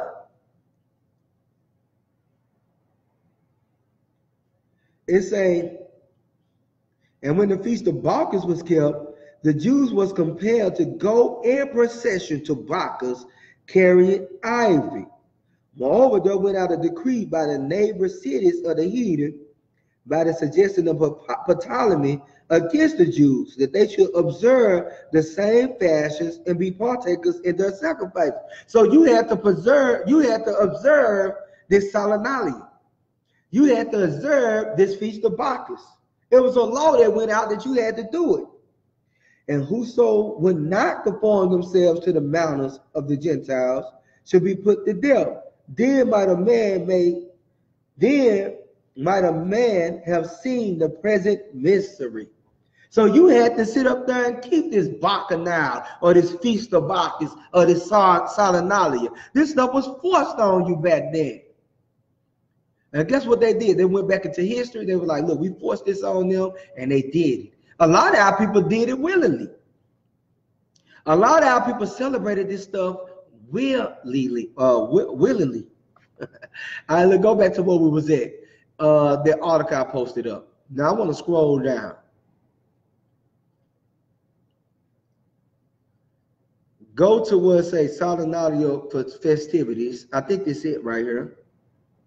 Hold on, let me look. Let me make sure. It's something else that I want. I want the one about what they was doing to the Jews. Now, proof in the pudding they was doing this to the Jews. We just read it in 2 Maccabees chapter 6. So, all right, look, let's read. Scroll down to where it says roots of the Christmas tree. It's going to say the same story that we just read, but it's going to go a little deep into it, showing you that this thing came out of ancient Egypt, and the Babylonians adopted it. Let me see. Hold on. All of it is the same stories. That's why they tried to bring Christ into this and say that he didn't have no mama. You know what I'm saying? All this stuff has to do with the virgin birth. The same with Semiramis, Nimrod, and Tammuz, because I ain't even getting into that right there. Semiramis, Nimrod, and Tammuz. But look, let's read this. Roots of the Christmas tree. Rome borrowed most of its mythology from its conquered people primarily the Greeks. So did not we just read that the Greeks was keeping the feast of Bacchus, but the Romans called it what? Saturnalia, and the Americans called it what? Christmas. It's crazy, man. Hey, look, let's keep going. And people won't research this stuff.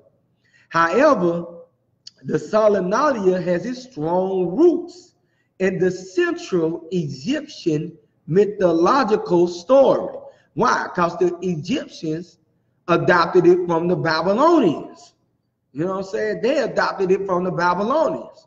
Because before the Egyptians was a world power, a lot of the stuff that the Egyptians adopted came from the land of Shinar, the ancient Sumerians. You know what I'm saying? That's the ancient Sumerians. You know what I'm saying? And Babylon. All right, the sun god Osiris and his consort Isis, together with the Re-Atum, the father of the gods, were regarded by the ancient Egyptians as the supreme rulers of the golden age of plenty, called Zep-Tepi, or the first time. Their kingdom ended abruptly when Osiris was murdered by his evil brother Seth.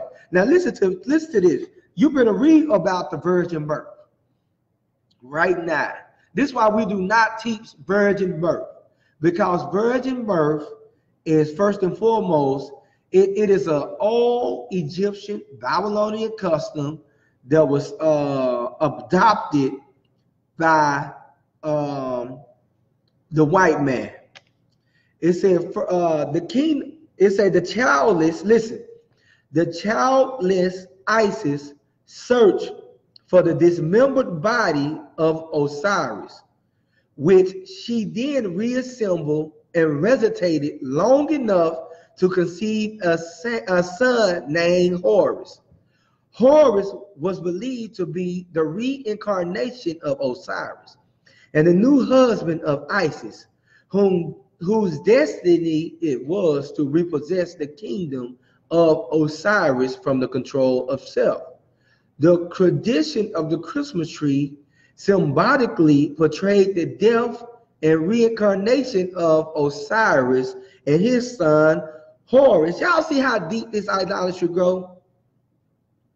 The Christmas tree, now so common among us, was equally common in pagan Rome and pagan Egypt. In Egypt, it was the palm tree. That's why in Jeremiah 10, you read, it say it was upright as the palm tree. Because the Egyptians adopted the palm tree, the Babylonians used the evergreen tree, the Romans used the evergreen tree, the Greeks used the evergreen tree, and now Americans, you using the evergreen tree. The world, I think they used to, hold on, let me see. Let me make sure. Let me Google this tree. Because y'all, I get a tree confused in a minute. Yeah, it's the evergreen tree now. Yeah, okay, everybody using the evergreen tree now. So hold on. Let me keep going. I'm just showing y'all how all the paganism that is involved up in Christmas. This thing got its roots in Egypt. It got its roots in ancient Greece, pagan Rome, all of pagans, period. Pagan Babylon, all of it. All right, it say in Egypt, it was the palm tree. In Rome, it was the fir. So the Rome, they had the fir tree. The palm tree denoted the pagan Messiah as Baal Tamar, and the fir tree and the fir referred to him as Baal Berith. Now, I had stuff on Baal Berith. Hold on. And the Bible speaks about Baal Berith. Hold on. Baal Berith. Let me get ready and Google some stuff. Hold on, y'all. We better go into this thing. Show you how you going against the Lord for real. Hold on.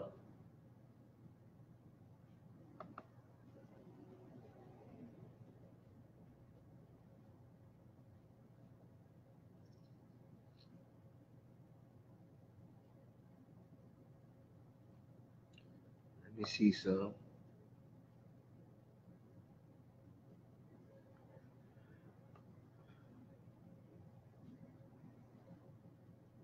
All right, I wanna pull something up.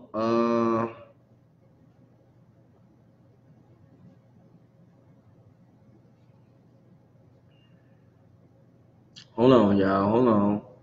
I'm trying to find the right article because all I'm doing, y'all, I'm finding all my old research that I did years ago. That's it. But when I see the article, I know what I want.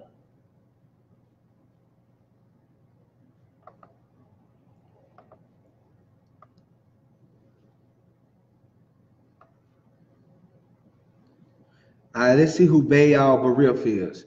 Now I'm going to post this up right here. This is called Ancient. This is a virtual library of ancient Jewish history. And y'all make sure y'all save these articles. Make sure y'all save these articles. All right. So this right here, this is from the ancient Jewish history, Baal/Barif.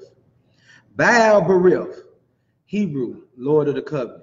The name of the deity worshipped in the earliest Israelite period at the temple of Shittim. The Judges 9 verse 4. That temple was destroyed in 12th century BCE by Amalek, the Hashemite son of the great judge Gideon, Zerubbabel, after his suppression of a counter revolt. Amalek himself had come to power as king with the aid of funds from the Baal Barif temple. As Amalek's revenge moved apace, the terrified populace sought refuge in the stronghold of El Barif, where they died en masse. The polemic of the narrative is directed against Amalek and the conspirators who had profaned the great Shittim temple. It was never again rebuilt, except as a granary as archaeological work was shown. Critics have suggested that the narrative of Amalek seems to be an old pre-Deuteronomic account later inserted into the historical work because it explicated a brief Deuteronomic reference to an early Parcolist tendency in 8:33 through 35. I guess it's talking about Judges. In the place it was asserted that Israel's whoring after Balaam consisted of making Baal Barif their god and forgetting Yahweh when they betrayed the family of Yahweh's charismatic deliverer.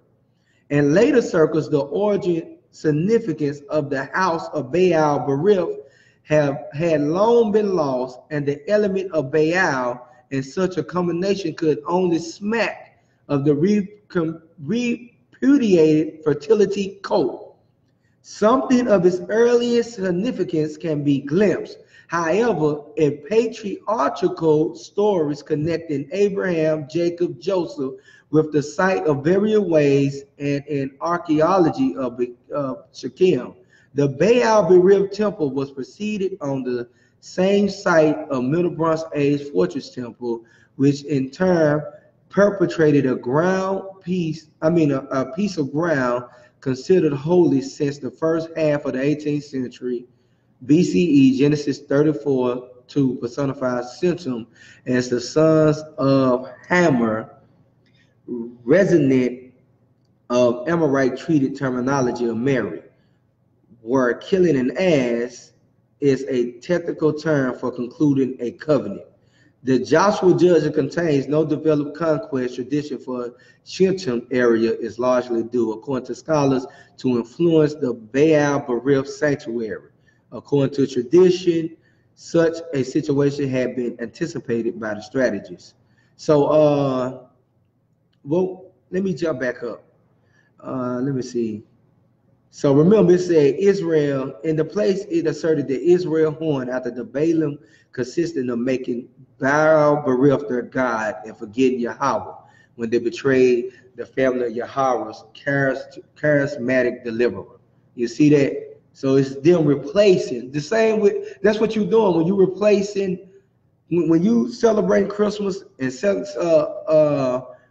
putting up their tree, you replacing the Most High God with an idol. That's all you're doing. Now look, let me go back to where we was at. All right, what we was in? We going right back to what say the roots of the Christmas tree, and we in the fourth like paragraph, and it say the mother of Adonis, the sun god, had great meditator divinity, was mystically said to have been changed into a tree. Look, everybody been changed to a tree, and when in that state to have brought forth her divine son. If the mother was a tree, the son must have been recognized as man the branch. And this entirely accounts for putting a Yule log into the fire on Christmas Eve and the appearance of the Christmas tree the next morning.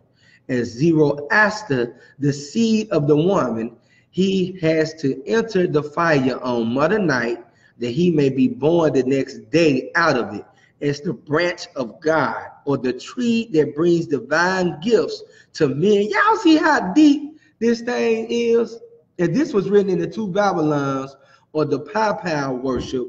I guess it's by Alexander Hislop, you know what I'm saying? And the Lewis brothers, 1916. The Lewis brothers, 1916. All right, hold on. Orgy equal orgia or secret worship. All right, y'all, look, let's read it. The word orgy comes from the Greek word orgia, meaning secret worship. And some of y'all be like, man, I want to have an orgy. Orgy is secret worship. Orgy is secret worship. What you worshiping when you're having an orgy? That's what you got laws about having orgy in Leviticus chapter 18. Let's say the word orgy comes from the Greek word orgia, meaning secret worship. Since most secret worship involves sexual rituals, and Christians were opposed to anything sexual, the word orgy came to have the debased meaning it has today, rather than the noble spiritual meaning of the original word. Many words that are used to describe extreme religious fervor are also used to describe great sex, such as passion, bliss, and ecstasy. There were many orgies throughout the year as celebrations in the religion of the goddess. Many of these celebrations have been taken over by the Christians who removed their sexual nature. The best known is undoubtedly Christmas, taken from the pagan festival of Saturnalia. In Romans times, Bacchus, the god of wine, we just read about that in 2 Maccabees chapter 6. We know who they adopted it from, the Greeks, because it said it up top. They adopted a lot of their ways from the Greeks. In Roman times, Bacchus, the god of wine, and now y'all call it Bacchanal. The Jamaicans still keep it. All you East Indians, you keep Bacchanal or Carnival. You know what I'm saying? You still keeping it. Let's keep going. In Roman times, Bacchus, the god of wine, became the lord of these festivals. During the Bacchanalian festivals, the everyday rulers were turned topsy-turvy. The masters waited on the servants. All sexual prohibitions were lifted. It was a time of true goodwill towards all men. Even dresses were exchanged with men dressing as women. You see that? Men was dressing as women. Erotic dances were performed with a large erect phallus being carried around in the dancing processionals. Now remember, this is talking about Christmas. This is what was going on. And look, man, I ain't gonna read all this stuff, man. Look, this thing so, man, the people so rooted in idolatry today, it's a crying shame. Let me go down to the point where it's talking about how they used to kill the Jews. We just read that in 2 Maccabees 6 too. We read about Bacchus in 2 Maccabees 6.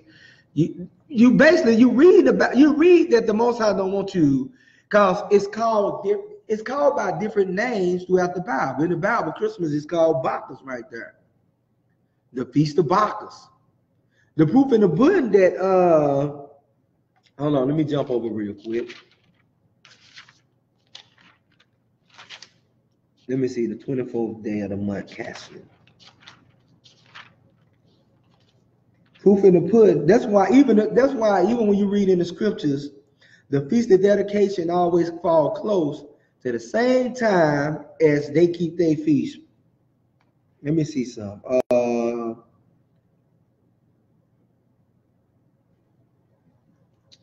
on, y'all. I'm looking for some. I'm looking for a date.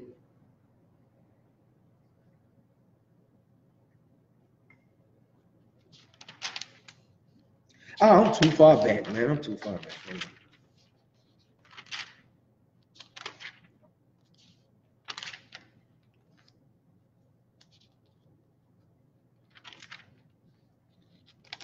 Now go to let me see.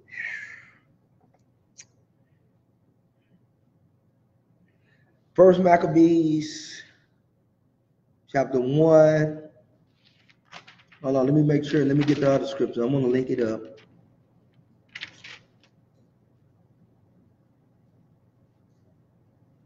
All right, let's read it. First Maccabees chapter 1, verse 54.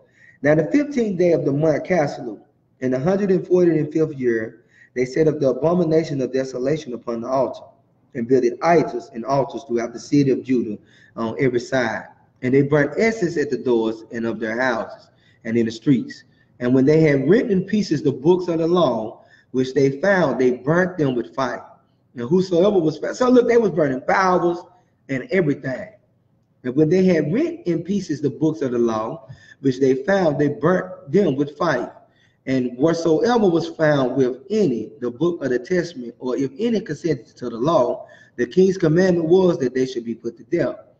Thus did they by their authority unto the Israelites every month, as many as were found in the cities. Now the 25th day of the month. So this is the 25th day of the month of Caslu. It say they did sacrifice upon the idol altar, which was upon the altar of God. Now remember, we just read about this in 2 Maccabees chapter 6. The same stuff you're reading about right here, you're reading about in 2 Maccabees chapter 6. You know what I'm saying?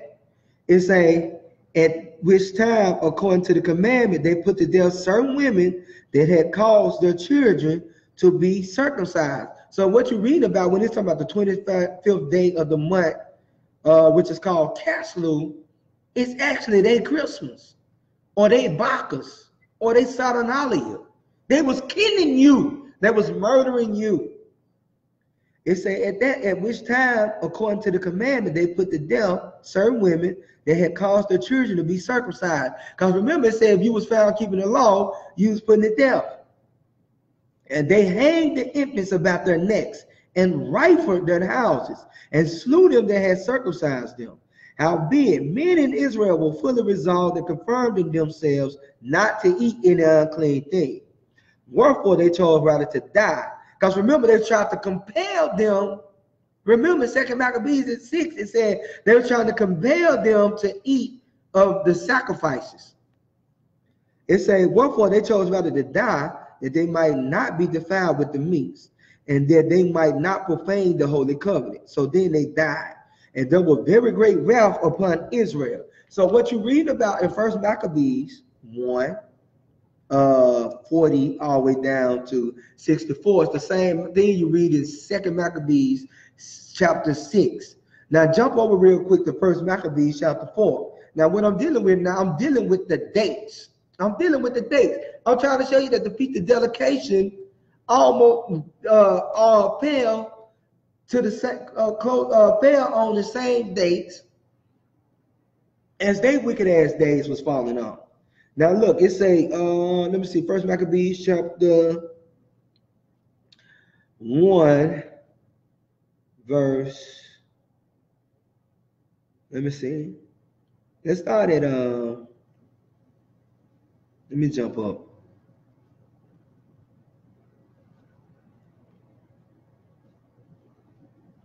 Let's start at verse 52. Now on the 25th day of the 9th month, which is called the month Caslu. You see, we just read that, the same thing. On that 25th day, they polluted the sanctuary They murdered our people. They forced them to celebrate Bacchus. They hanged the infamous. I said infamous. The infants. Like, there's a thing about infamy. They hang the infants. You know what I'm saying? They force you not to keep the law. They force you to eat of the sacrifices that they were sacrificing to Jupiter, Olympus. They say, now on the 5th and 25th day of the 9th month, which is called the month Caslu, and 148th year, they rose up betimes in the morning and offered sacrifices according to the law upon the new altar of burnt offerings which they had made. Now look what it says in verse 54. Look at what time and what day the heathen had profaned it. Even in that was it dedicated with songs and citharins and sharp harps and cymbals.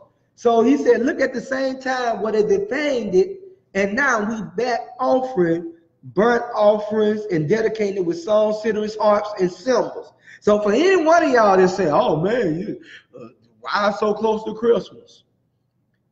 Because the same time they profaned it was around about the same time they was keeping this custom Bacchus, which is called Saturnalia, which some call Christmas.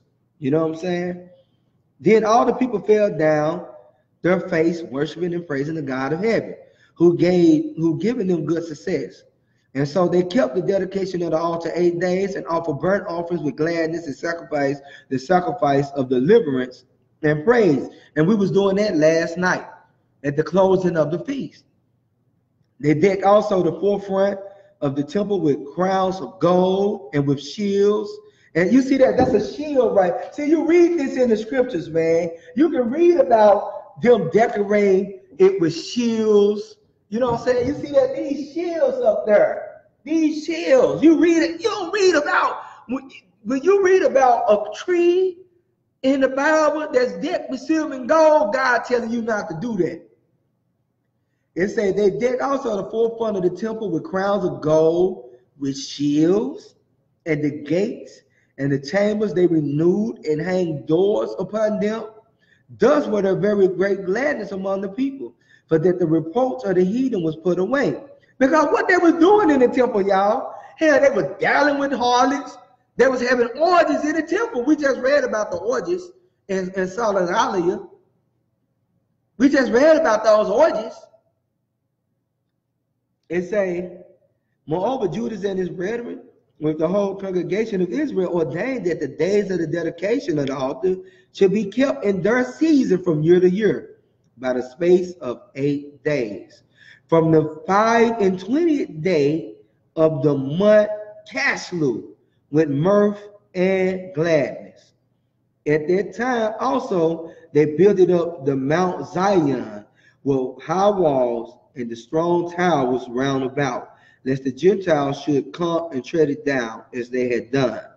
And they set there a garrison to keep it, and fortified Bethsura to preserve it, that the people might have a defense against Idumea, against the white man. Y'all see this? Y'all see what was going on? Now, it was something else I want to read. I already read it in the Bible, but I want to read it in here too. You know, matter of fact, you know what? I'm gonna drop that right there. I'm gonna drop that. Let me see. All right, I'm gonna drop that. I think I'm gonna wrap it up. Hold on, y'all. Let me close some stuff out. It was more stuff that I had. Let me look back at this other article.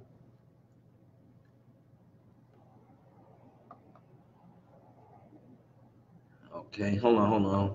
Give me a minute. I hope some understanding came out of today's class, for real. Just showing you how deeply. Oh man, there was some more stuff I didn't even get to bring out. Dealing with Nimrod.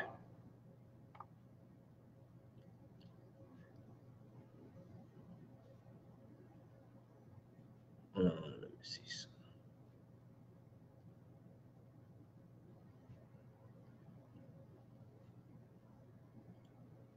I'm trying to think, y'all. I think I'm gonna go and wrap it up because I don't know what time the next Teacher gotta teach. Because it was some. Hold on. All right, I got it. Let me see something. Hold on, y'all. Give me a minute. Let me see if I can find it.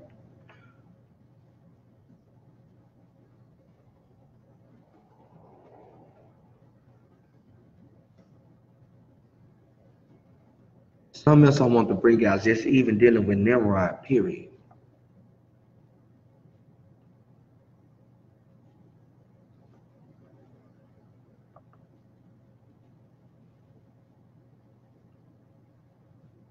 You know what, y'all? I think I'm gonna drop it because I should have had it all prepared, especially with dealing with Nimrod.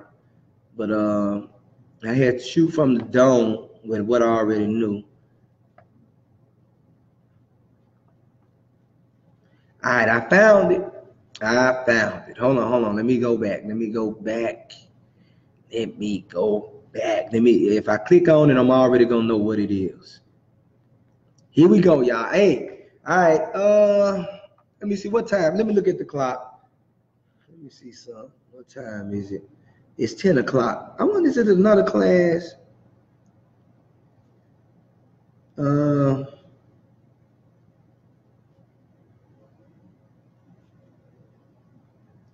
wonder, is it another class after this? Hold on, y'all. I'm trying to think. All right, let me see. Let me see what y'all want. Do y'all want more? Hey, do y'all want more? Because I can leave it at that. I mean, if you don't see that Christmas is of the devil with what I already brought out, then it is what it is. Now, if you want more, just say we want more. Or you want to go celebrate Christmas.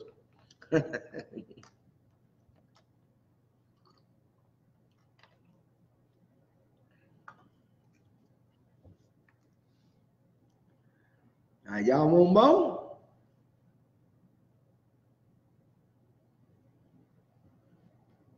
All right. Let me see, because I know, man, we be doing these long classes, and some of y'all be going to sleep. All right, y'all. Now we're gonna go deep. All right, here we go.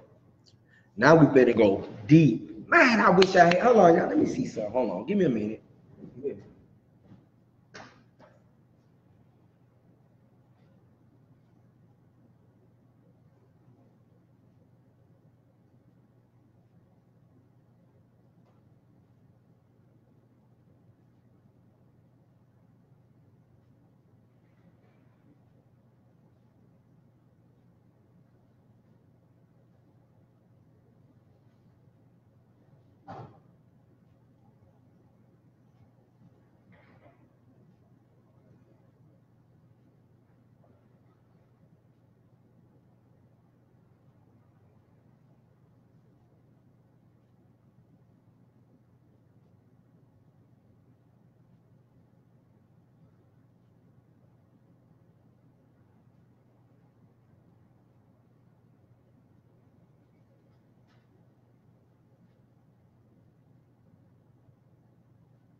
All right, hold on this, Ray. I'm looking for I was looking for this notebook. I gotta see if I got some stuff in this.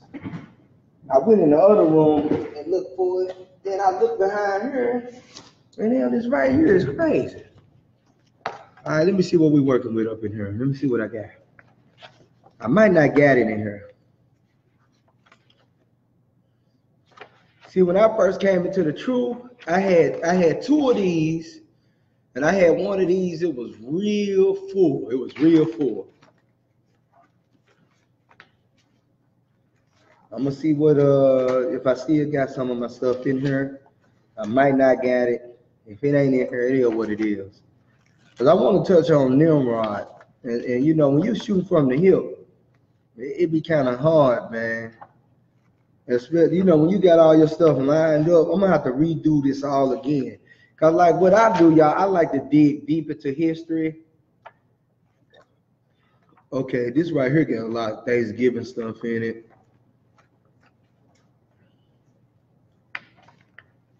Yeah, this got a lot of. All right, y'all, I'm about to do my best I can. Now look, I'm gonna put an article up. I'm gonna put my article up, and then I'm gonna show you some. We're gonna deal with let me see if I can pull the PDF up for the Gilgamesh epic. So we're gonna deal with this Nimrod worship stuff.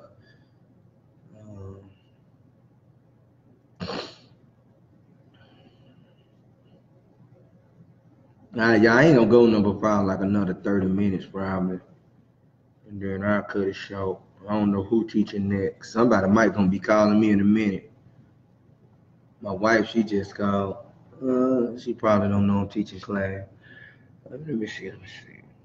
Give me a minute.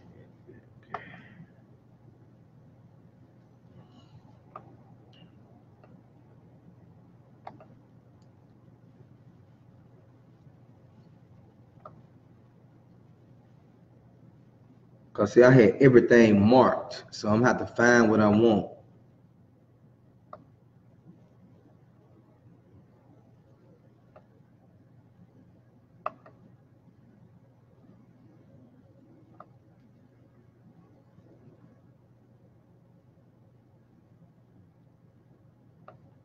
Hold on.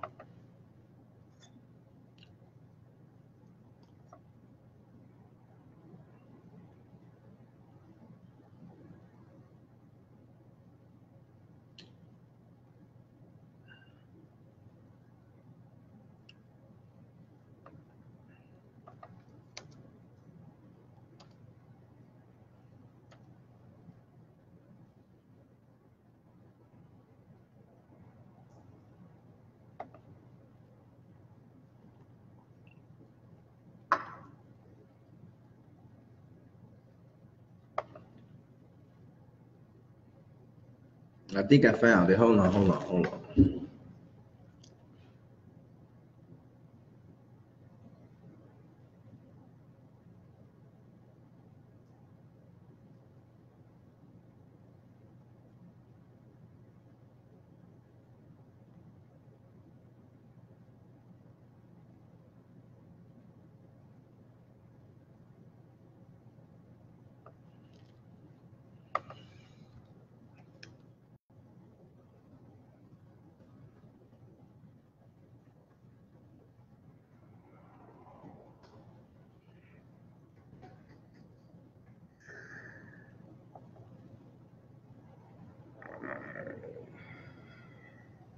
All right, here we go. All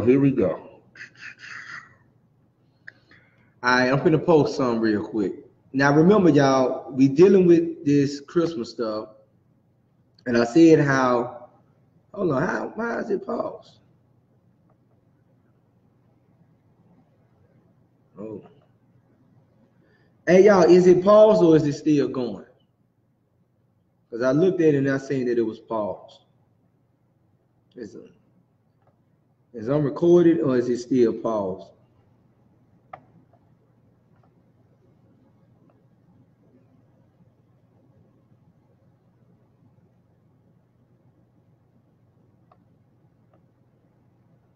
All right, still going. Okay, all praises. All right, now hold on. I'm gonna post something real quick. Let me see.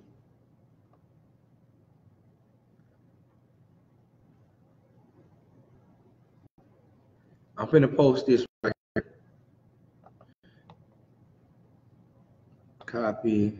Now it's called The Story of Nimrod. Because this Christmas stuff got a lot to do with Nimrod worship. A lot to do with Nimrod worship. Now this is the story of Nimrod right here. Now remember, go to Genesis 10 again. Let's get the context going of what we're going to deal with. Now we showed you how deeply rooted Christmas is in paganism. Now let's show you that people worshiping real Nimrod today for sure. All right, Genesis chapter 10, verse 8. And Cush begat Nimrod. He began to be a mighty one in the earth. He was a mighty hunter before the Lord. Wherefore it is said, even as Nimrod, the mighty hunter before the Lord. And the beginning of his kingdom was Babel and Erech and Akkad and Canaan in the land of Shinar. Shinar is Samaria. Shinar is Samaria. Another way to say Shinar is Samar. You know what I'm saying? Another way to say Shinar is Samar. And now you got to look that up yourself. I can't be Googling everything because it's going to take too much time. So look, let's read this, what I just posted. The story of Nimrod as it relates to Christmas and Easter. Nimrod, the grandson of Noah, became the first king known as Sargon first. He built Babylon and Nineveh, being warlike. He wore a type of helmet with a horn in the front, a trait inherited by the Druid Vikings of the Celts, descendants of the Syrian line. Nimrod means tyrant. He led the Sumerians of Babylon to pay tribute to the skies, sun, moon, stars, planets, with the sacrifice of their children. The Tower of Babel was built for this purpose, echoed in other cultures such as Aztec, Mayas, and Inca. Since the head of this government was such an idolatrous tyrant, Shem, Nimrod's uncle, killed him. Nimrod's mother, Semariah. So remember, we just read about this stuff. Now, Shem, who is talking about, it was actually talking about when you read in Genesis. Remember, go to Genesis real quick, chapter. Let's jump over. Genesis chapter 9, verse 26. This is supposed to be the Shem that it's talking about. Is his uncle, Noah's son. And he said, blessed be the Lord God of Shem, and Canaan shall be his servant. So it said that Shem was the one who killed Nimrod. So let's read this. Shem, Nimrod's uncle, killed him. Nimrod's mother, Semariah, consoled the people by making them believe the child she carried was Nimrod reincarnated, and name was Dazu or Tammuz. Now remember, you read about Tammuz in Ezekiel chapter 8. Let's go there. The reason why I'm referring everything back to the Bible, I'm trying to show y'all how true this history is and how true these stories is that you're reading about. Now go to Ezekiel chapter 8. If I had my notes, I'll be able to bring it out real good. So I'm just going to do the best I can from memory, y'all. Ezekiel chapter 8, verse 14. So Dazu is Tammuz. Ezekiel chapter 8, verse, let's start at verse 13. He said also unto me, turn thee yet again, and thou shalt see greater abominations than they do. So, hey, believe it or not, y'all, Christmas is a great abomination. Christmas is a great, y'all just don't know how abominable the people is today. It says, then he brought me to the door of the gate of the Lord's house, which was towards the north. And behold, there sat women weeping for Tammuz. That's abomination. Tammuz is supposed to be the so-called son of Semariah. Now go right back to where you was at in the article that we was reading. the story of Nimrod as it relates to Christmas and Easter. So it say Shem, Nimrod's uncle, killed him. Nimrod's mother, Semiramis, consoled the people by making them believe the child she carried was Nimrod, reincarnated, and named him Dazu Tammuz, Babylonian for the sun who rises. This Danzu went into the groves, forests, and placed a gift on a tree to honor Nimrod each year at the winter solstice. You see that? That's why I said in Jeremiah 10, 1 through 4, that, hold on, let me keep going. It has been said that Dazu, or Tammuz, was the offspring of Nimrod, who mated with his mother. Nimrod became known as Baal, meaning Lord, and was worshipped by the Babylonians as the sun in the sky. Thus the origin of going to the heavens at death. Let's keep going. Trees and branches became symbols of Nimrod because Nimrod was cut down by Shem. A tree stump became a place of honoring him. Thus, the Hebrew scriptures speak of pagans going into the groves and bringing a branch to the nose and going into the forest and cutting down a tree, decorating it and propping it up so that it will not totter. That's what you read about in Jeremiah 10, 1 through 4. The winter solstice was the time when the sun was thought to be reborn. A December 25th was celebrated as Baal Nimrod's birthday. By tradition, the artificial ideal of a new year following this birthday celebration became an integral part of every human culture based on this pagan idolatry. Generally, all mankind is fast asleep, dreaming this old Babylonian dream. Now let's keep going. Christmas is an attempt by Catholicism to revise and adopt this paganism. In the year 525, a Scythian monk named Dionysius Exiguus visited Rome. He witnessed the ancient pagan celebration of the winter solstice, then called Paganalia or Saturnalia. Remember, y'all, what the Greeks called it. The Greeks called it Bacchus. You read about it in 2 Maccabees 6. And this offended his devout sensibilities. Scripture itself demands that we observe the Messiah's death, not his birth. You see that, y'all? Not his birth. Remember, how do we observe the Messiah's birth, y'all? I mean, how do we observe his death? I want everybody to ask me, how do we observe his death?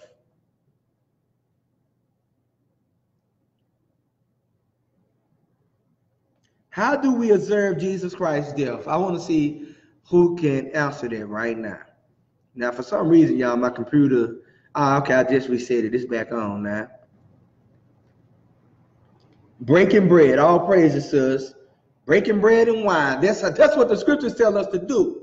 It don't say observe his birth.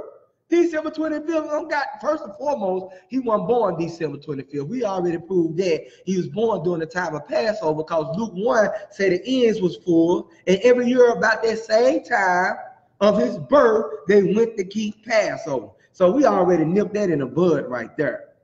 That's how we observe his birth. His death, by breaking the bread and drinking the wine. Communion. All praises to the Most High. So now let's go back to read what we was reading. All right. Let me see. But since the pagan mind was so oriented around fertility and birth, it developed the way we see it today, blending the most important features of pagan interpretation. Babel, the great mother of harlots, and of the abominations of the earth, has intoxicated the masses and she herself is drunk of the blood of the set apart ones. It say, what is her name? It's Easter. Semiramis, Nimrod's mother, became known as Magna Marta, the great mother. You see that? That's who people worshiping right there. And was worshipped as Mother Earth. The sun mated with the earth each spring, and the rites of spring symbolized by the maypole and Easter came 9 moons / months before December 25th birth of the winter sun. Her Assyrian name Ishtar. Now look, let's deal with this. Hey, see, we're gonna go into this thing today, man. It is what it is, man. Y'all gonna understand. Hey, all of us, we was all a part of this idolatry. But you Christians online that's listening right now, you better understand right now. Let me see. Ishtar is Ashtoreth. Hold on. Let me get the scripture.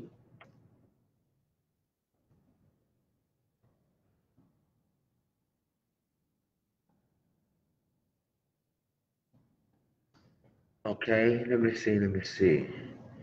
Hold on, y'all.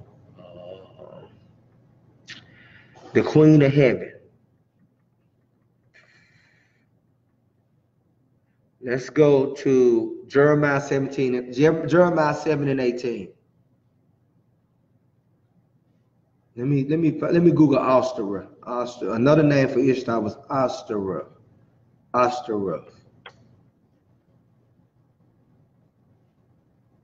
Hold on.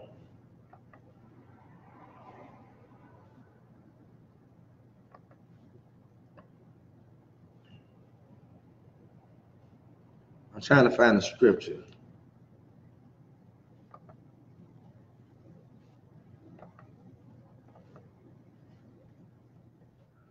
This stuff go deep, y'all. Deep into Lucifer, worship, Beelzebub. I ain't get into I ain't gotten to Beelzebub yet. For real. Hold on. And then I'm gonna post some stuff here. We needed the IT team here today. Hold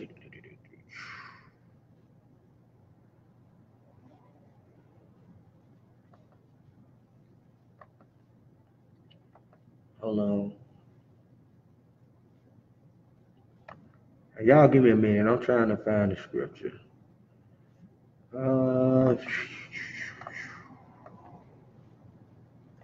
I'm telling you, man, right now, at this time on earth, there's no reason for our people to still be dumbfounded.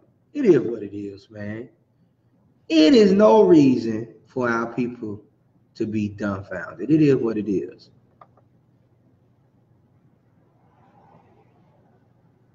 All right, hold on.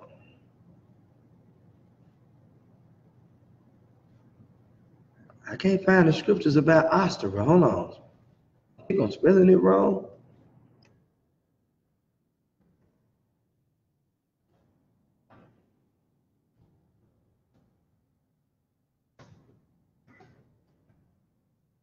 And then I'm gonna put this up real quick. First, let me put this up. Let me prove who Ishtar is. I gotta prove who Ishtar is first and foremost. Here you go. Let's prove who Ishtar is. All right, here go another article. Let's prove who Ishtar is. All right, Ashtoreth in demonology. Damn. It's the great Duke of Hell. It's let's go to background. The name Ashtoreth was ultimately derived from the 2nd millennium BCE Phoenician goddess Ashtoreth, an equivalent of the Babylonian Ishtar. So another name for Ashtoreth, I'm telling y'all, is Ishtar. Ishtar is Ashtoreth, the so-called Queen of Heaven. She is mentioned in the Hebrew Bible in the forms Ashtoreth. You see that, y'all? Now look, I'm telling you, and Ashtoreth, in references to her multiple statues of her, The latter form was directly translated in early Greek and Latin versions of the Bibles, where it was less apparent that it had been a plural feminine in Hebrew. So now, let me see.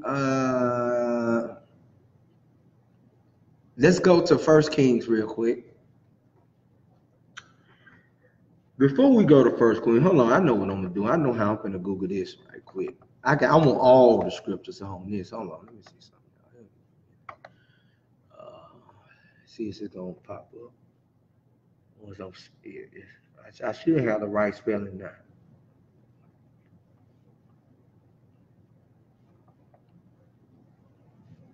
So this Ostera is Ishtar. I'm just showing y'all. So remember, y'all, this, keep in context what we was bringing out. In the article we was reading, how I was telling you that her Assyrian name is Ishtar, gives us the word Easter. Oh man, y'all celebrating Easter too. Dang, I'm telling you, man. So look, here we go, y'all. I got the scriptures now. All right, let's go to now remember, Solomon fell into this idolatry as well. Go to 1 Kings chapter 11, verse 5, because he was messing with these women. For Solomon went after Ashtoreth, the goddess of the Zidonians, and after Micah, the abomination of the Ammonites. So that's 1 Kings chapter 11, verse 5. Now jump down to verse 33, this idolatry. Because that they have forsaken me and have worshipped Ashtoreth, the goddess of the Zidonians, Chemosh, the god of the Moabites, and Milcom, the god of the children of Ammon, and have not walked in my ways, to do that which is right in my eyes, and to keep my statutes and judgments, as did David, his father. So the Most High cast out people away. The kingdom had got split in two. Why? Because the sins of Solomon and then his son. Jump to 2 Kings chapter 23, verse 13. Then we're going to deal with the queen of heaven. And the high places that were before Jerusalem, which were on the right hand of the mount of corruption, which Solomon, the king of Israel, have builded for Ashtaroth, the abominations of the Zidonians. So I just want to show y'all that you read about Ashtaroth or Ishtar in the Bible. And another name she go by, let's see.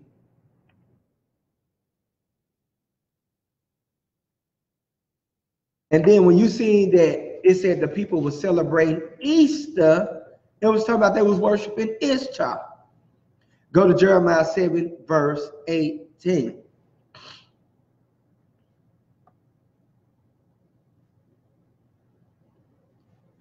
It say, the children gathered wood, and the fathers kindled the fire, and the women knead their dough to make cakes to the queen of heaven, and to pour out drink offerings unto other gods, that they may provoke me to anger. So this still talking about Asherah. Is this the queen of heaven talking about Asherah or Ishtar? That's who it's talking about. Now look, let's go back to where we was at. Now y'all can read more about that in Jeremiah 44, but I want to stay where I was at. All right, I'm going right back to this article that we read called The Story of Nimrod as it relates to Christmas and Easter. So we almost through with this article. It's a her Assyrian name Ishtar. So remember, y'all, Ishtar is Asherah. Gives us the word Easter. Easter. The Romans called her Astarte, and the Phoenicians used Asherah. The Hebrews called her Ashtaroth, the consort of Baal. Her emblem is the flower of the lily. Whoa! Woo! Dang! You heard what they said her emblem is? The flower of the lily. But look, you got some Israelites thinking that the There's 6-1 star. Basically, it's talking about the six. It's going into the 6-1 star. Because even though the Most High favorite flower is the lily, that's the truth. These brothers wear their 6-1 star. That's what it's going into. These brothers wear these 6-1 stars, and they think it got anything to do with God. Now, I know the Lord's favorite flower is the lily. But they sit up there, they took the lily, they get the lily that's shaped like the 6-1 star, and they sit up there and say, oh yeah, this is our custom. No, it's not. That 6-1 star is not our custom. That's why the Lord said, now look, now y'all, let's piece everything together now. Let's go to the book of Acts, chapter 7. Now we're going to piece everything together, especially with bringing that out. This is where they get this 6-1 star being a lily from. Acts chapter, is it 7? Verse 43. It said, yeah, ye took up the tabernacle of Moloch, and the star of your God Riphan, figures which ye made to worship them, and I will carry you away beyond Babylon. When did they make these figures? When did they take these tabernacles up? During the time of Solomon. In 1 Kings 11 and 7. In 1 Kings 11 and 7. All right, now look, let's go back. Let's keep dealing with Ashtoreth or Ishtar. It said her emblem is the flower of the lily. She is the goddess of the dawn, and her statue stands on a bridge in France. The French made a colossus of this image, and it now stands in New York Harbor facing east. In itself, a word referring to rising sun from which her name springs.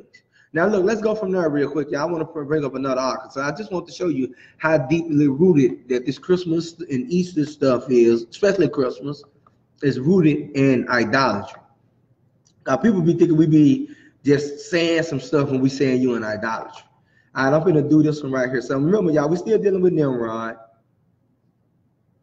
I ain't starting trouble with no other accounts. I'm going to leave them alone. They the one who said the 6-1 stars are lily. And when you read, when you read the 6-1, it's now, first and foremost, y'all, it's thousands of type of lilies. It's thousands of type. I ain't gonna say it's hundreds of type of lilies. You got the water lily. Some of them got 8 petals. Some of them got 10 petals. You got different type of lilies, but for some reason they chose the 6-point. They chose the lily with the 6. The lily with the 6 petals.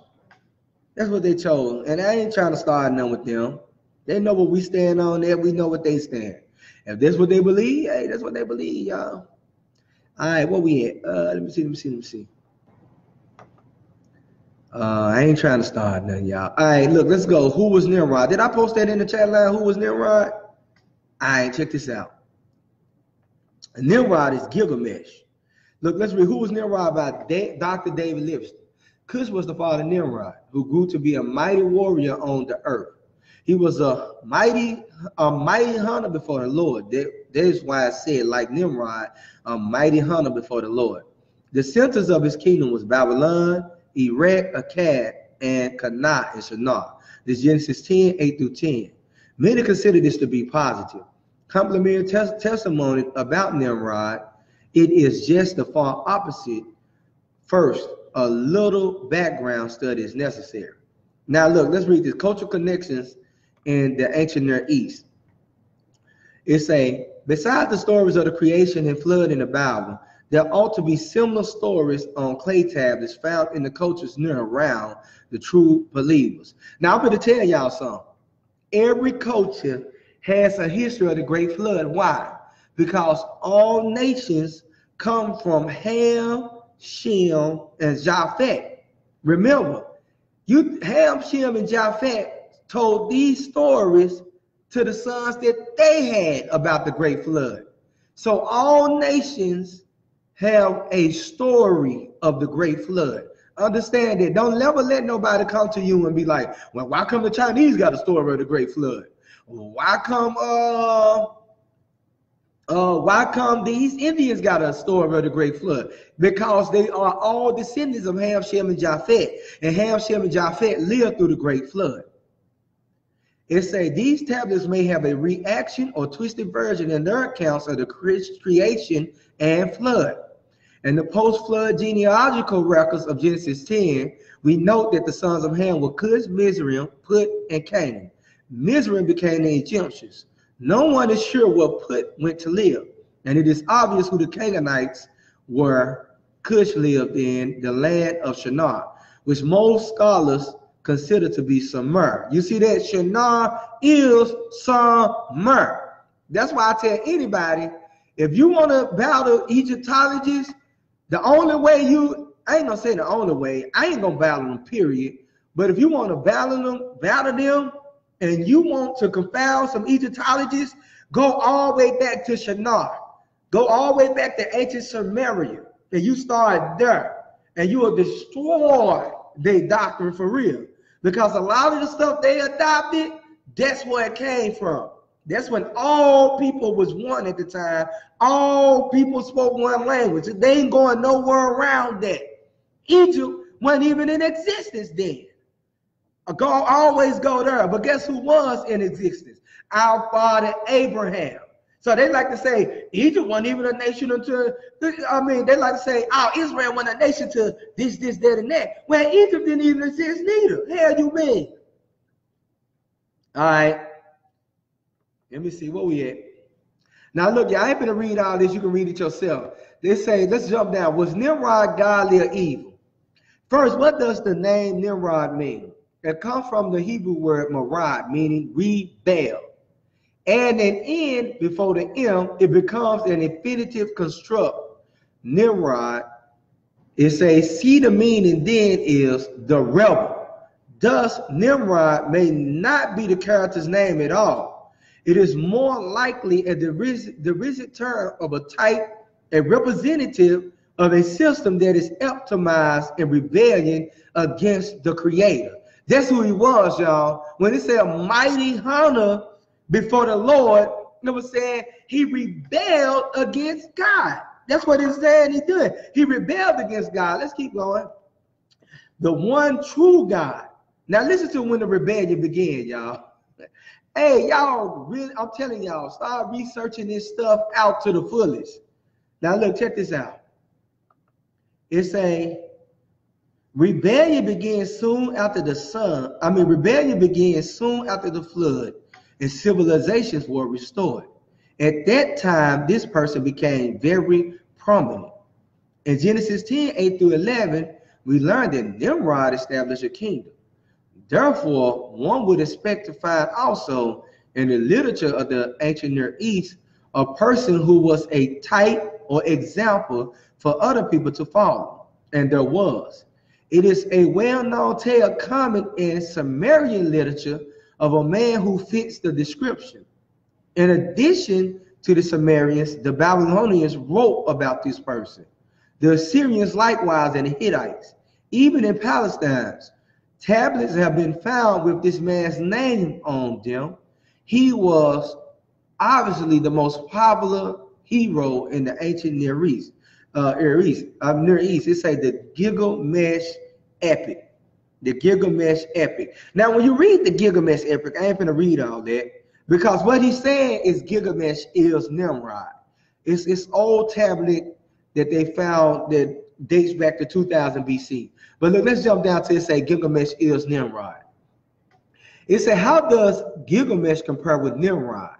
Josephus says of Nimrod. Now, this in the book of Josephus, the Jewish Antiquities, chapter 1, I think it's book 1, chapter 4, verse 2, or something like that. I don't know how to, but one of the brothers got the Gilgamesh, not the Gilgamesh Epic, but he do got, a lot of y'all got that book, the book of Josephus. Now, it was Nimrod who excited them to such an affront and contempt of God. He was the grandson of Ham and the son of Noah, a bold man and of great strength of hand. He persuaded them not to ascribe it to God. You see that? Now, think about this Christmas thing, because it's based around Nimrod worship. you not prescribing your hand to God, but you serving Nimrod once again. It ain't nothing new under the sun. Why you think they call this Babylon the Great? Right now, the majority of Babylon is still worshiping the first Babylonian king, which is Nimrod. They got trees in their house, trees set up all throughout the city. And he the one who persuaded them not to ascribe to God. As if it were through his means they were happy. But to believe that it was their own courage which procured their happiness. Do not they teach this in the Christian church? Do not they teach this in the Christian church? They don't teach you to prescribe to God. They teach you, hey, to be happy, to do your thing. Jesus Christ died for everybody. He also gradually changed the government into tyranny. It's not this Babylon the Great.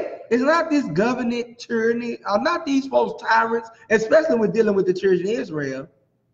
Seeing no other way of turning men from the fear of God, but to bring them into a constant dependence upon his own power, he also said he would be revenged on God.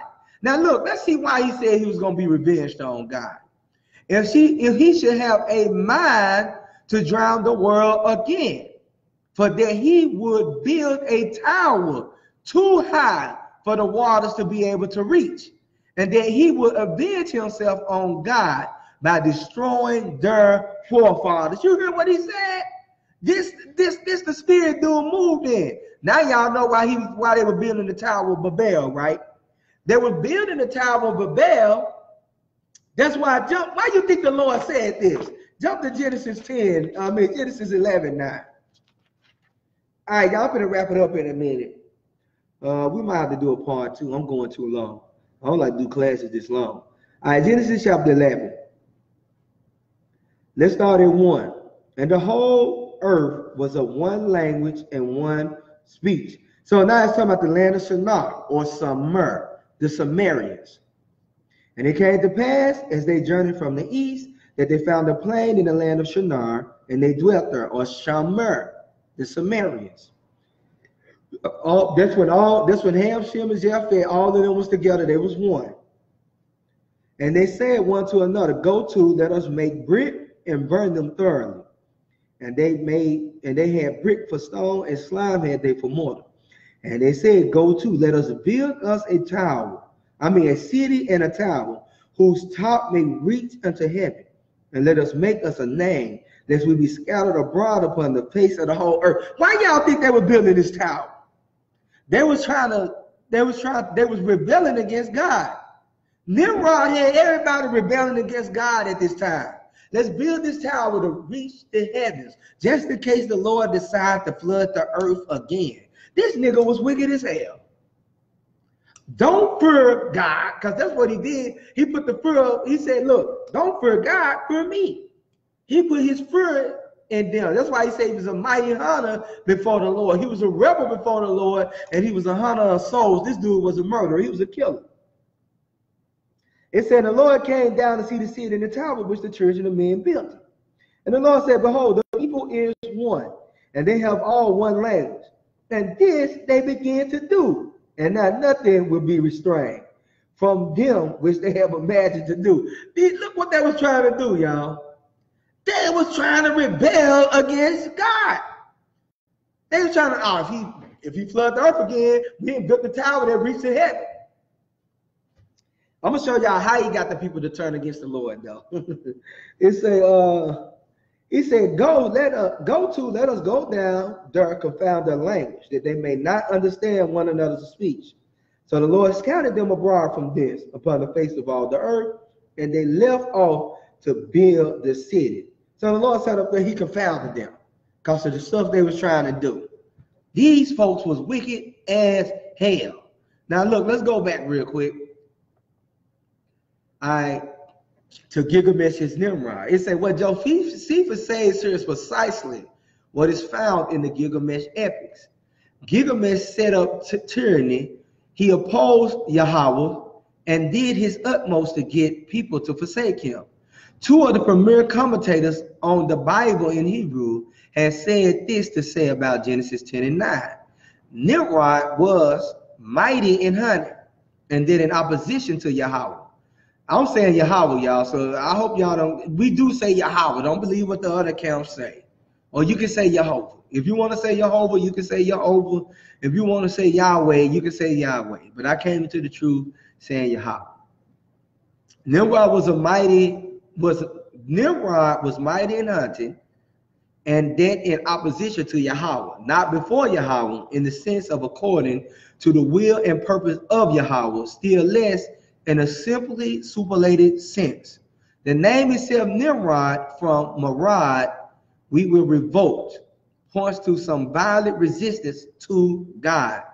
Nimrod is the mighty hunter founded a powerful kingdom. And the founding of this kingdom is shown by the verb with vague consecutive, to have been the consequence or result of his strength in hunting. So that hunting was intimately connected with the establishing of the kingdom. He was a world conqueror, y'all. Hence, if the expression a mighty hunter relates primarily to hunting in the literal sense, we must add to the literal meaning the figurative signification of a hunter of men. That's who he was. A trapper of men by strategy and force.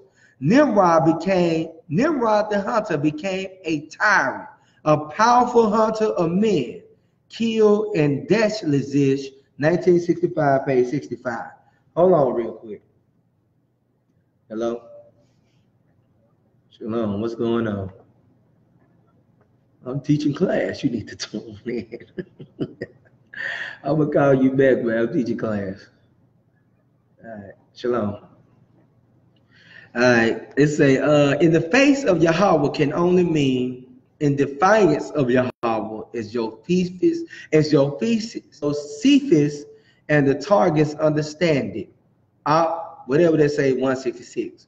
And the proverb must have arisen when other daring and rebellious men followed in Nimrod's footsteps, and must have originated with those who saw in such conduct an act of rebellion against the God of salvation, in other words, and the possessors of the divine promise of grace. So now check this out. Here you go. After the flood, there was at some point a breakaway from Yahweh. Only 8 people descended from the ark. Those people worshiped Yahweh. But at some point, an influential person became opposed to Yahweh and gathered others to his side. I suggest that Nimrod is the one who did it. Cain had done similar before the flood, founding a new city and religious system. Matter of fact, Cain and them were wicked as hell. They were making weapons. They was taking on multiple wives. The sons of God didn't do that in the beginning. Y'all was having one wife. It's our English translation of the Hebrew of Genesis 10, 8 through 10 is weak. The author of the passage of scripture will not call Gilgamesh by his name and honor him, but is going to call him by a derisive name, what he really is, a rebel. Therefore, we should translate Genesis 10, 8 through 10 to read, Cush begat Nimrod. He began to be a tyrant in the earth. He was a tyrannical hunter in opposition of the Lord. Thus it is said, Nimrod, the tyrannical opponent of Yahweh. Likewise, Gilgamesh was a man who took control by his own strength. In Genesis 10, Nimrod is presented as a type of him. Nimrod's descendants were the ones who began building the tower in Babel, where the tongues was changed. Gilgamesh is a type of early city founders. Page numbers below are from Heidel, 1963. So y'all can read that yourself. Now look, I want to read this, y'all. After I read this, I'm going to wrap it up. I got to read this part right here. Gilgamesh confronts Yahweh. This is why y'all just don't know how wicked Christmas is. Christmas is super wicked. So now it's saying Gilgamesh confronts Yahweh or confronts the Most High God, y'all. Listen to this. The name Yahweh rarely appears in extra biblical literature in the ancient Near East. Therefore, we would not expect to find it in the Gilgamesh epic. But why should the God of the Jews rarely be mentioned? The Hebrew Bible is replete with the names of other gods. On the other hand, the nation surely knew of him, even though they had no respect for him. If so, how might his name appear in their literature, if at all? The name of Yahweh in a culture which is rebellion against his rule would most likely be in a derisive form, not in its true form. Likewise, the writers of scripture the writers of the scripture would deride the rebels. Now, this is crazy as hell, y'all. Listen to this. Putting the Bible and the Gilgamesh epic together. The Gilgamesh epic describes the first God is dead movement. You hear that? They describe the first God is dead movement. Look, Nimrod said he killed God, y'all. You see how wicked this Christmas is? Nimrod said he killed God. It's down there like you said. When you celebrate Christmas, you worshiping Nimrod as the one who killed the Most High God, but you claim to be a Christian. Man, you worshiping the death of God by the hands of Nimrod. But you said you worshiping the birth. This stuff is crazy as hell. It said the Gilgamesh epic describes the first God is dead movement. They had we killed Yahweh movement. We killed Yahweh movement. We killed the Most High movement going on. In this epic, the hero is a vile, filthy, perverted person. Yet he is presented as the greatest, strongest hero that ever lived. So that the one who sent the flood will not trouble them anymore. You see that? The one who sent the flood will not trouble them anymore. Gilgamesh sets out to kill the perpetrator. He takes with him a friend who is monstrous, half man, half animal, in Kidu. Now, you know where else you read about this half man, half animal at? You read about this in ancient Greek culture. Together, they go on a long journey to the Cedar Mountain to find and destroy the monster who sent the flood. Gilgamesh finds him and finally succeeds in cutting off the head of the creature's name, who is Huwawa. Humbaba in the Assyrian version, see Hindai 1963, 34 FF. You see that? Now look, I'm stopping right there. I'm stopping. Now, you know what? I got to read on down, y'all. I got to read. This dude said he killed. Now, if you look at the word Huwawa, it's close to you, Hawa. It's close to Yahweh. These folks Nimrod started the God is dead movement. You know how people started the Black Christ Mountain movement? This dude started the God is dead movement. And now people out here, you know what Christmas, December 25th is? Y'all want to know what your Christmas is? It's the God is dead movement, and the Nimrod is living, the Nimrod still reigning movement. Hey man, this is crazy as hell. That's how he got people to remember. This is how he got the people to rebel against him, because he started that movement. Now look, I forgot to keep reading, y'all. I forgot to keep going. Because it's some more. Is there a connection with the Gilgamesh epic in Genesis 10? Note what Gilgamesh says to Enkidu, the half-man, half-beast, who accompanied him on his journey, found in tablet 111, lines 147 through 150. If I fall, Gilgamesh says, I will establish a name for myself. Gilgamesh is falling. They will say in comeback with terrible Huwawa. But the next 5 lines are missing from all tablets found so far. Can we speculate what they say? Let's try. We suggest that those 5 lines include, that's why we tell y'all don't be worried about read these old books. And see, that's why we deal with none but the Bible. I went here just to show you the parallel between Gilgamesh and Nimrod. And I want to go a little bit deeper into the story of Nimrod. You know what I'm saying? Now I want to jump down real quick to what say the missing lines from the epic right here, right there, and the missing lines from the epic are right there in the Bible.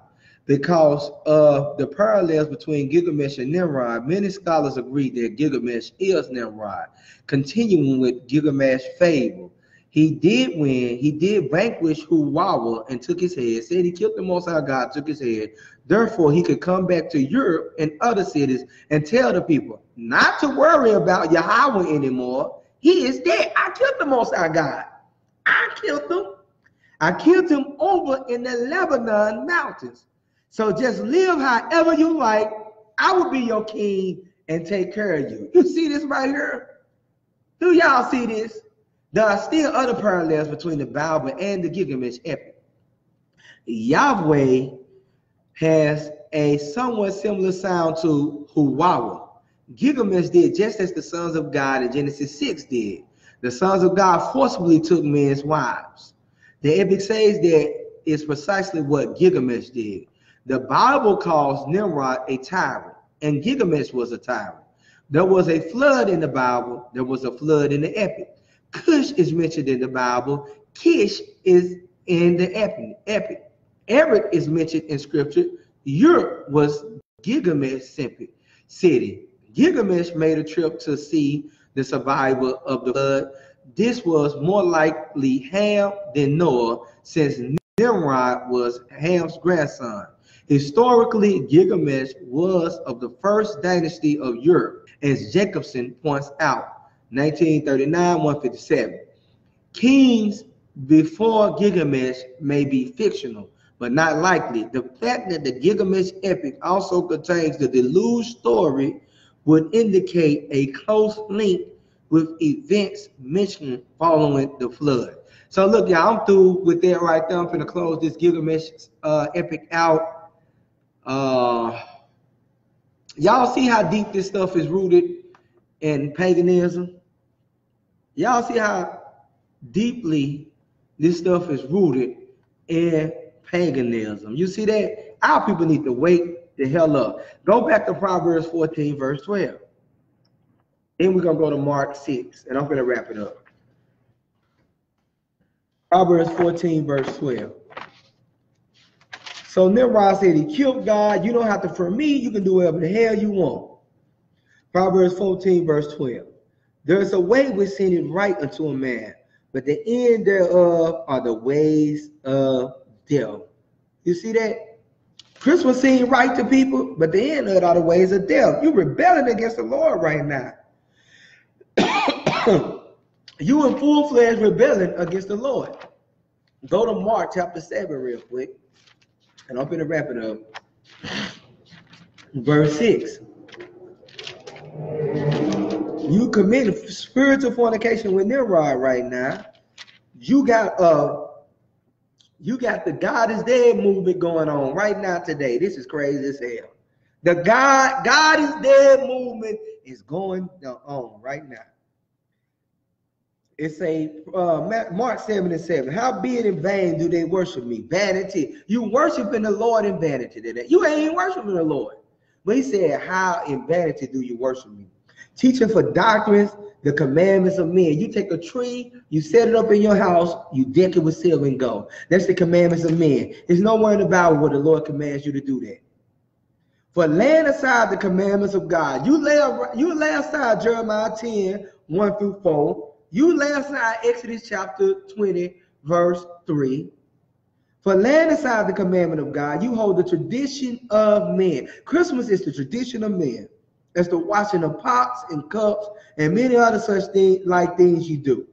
And he said unto them, full well ye reject the commandment of God, that ye may keep your own tradition. He said you full well reject the commandment of God, that you can sit up there and keep your own tradition. So now you're in the midst of the God is dead movement today. The God is dead movement is going on. You know what I'm saying? Let me see.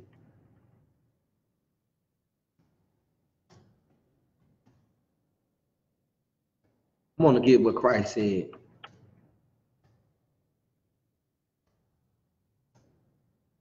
All right, y'all, I'm gonna wrap it up in a minute, man. I don't know if it's another teacher got a teacher in a minute or what. Go to 1 John 2, verse 4. It say, he that said, I know him and keepeth not his commandments is a liar, and the truth is not in him. You say you know him, and you ain't keeping the commandments, you a liar, and the truth is not in you. You professing your love for him, but you ain't keeping the commandments, you a liar. You know what I'm saying? The scriptures say, repent and turn of your idols. So, all right, y'all, any questions? That's it right there. Any questions? Oh, excuse me, y'all. Yeah, you talk about you doing it for the kids.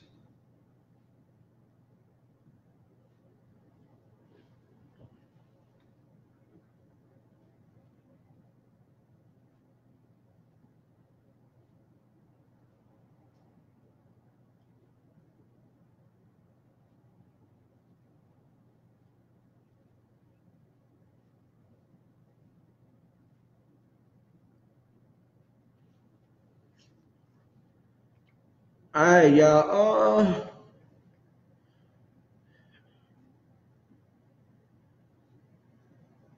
Yep, the God is Dead movement is going on today. It is what it is, y'all.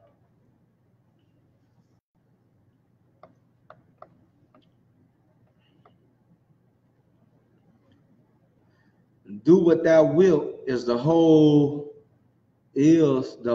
of the law. It's what Alistair Crowley said. It's all the hey, you on point with that one right there, man. Hey, you on point. You sure ain't lying.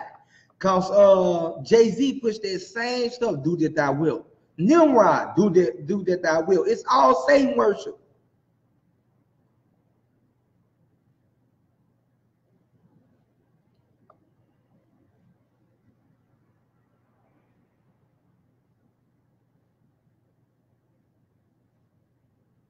I think it is a school gonna be opening in Raleigh, North Carolina. I heard they was talking about opening one. So Lord's willing soon.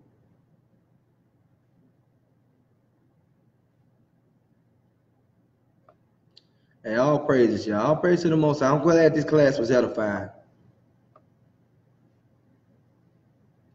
Now, the Sumerians was after the Great Flood. They came after the Great Flood. That was the first city that was established. That was the first kingdom established after the Great Flood. So it happened after Adam's. Remember, that happened in like 1,000 years or so afterwards. Because Adam lived to be like 900 and some. So that happened probably like 1,000, 2,000 years after Adam was put on earth.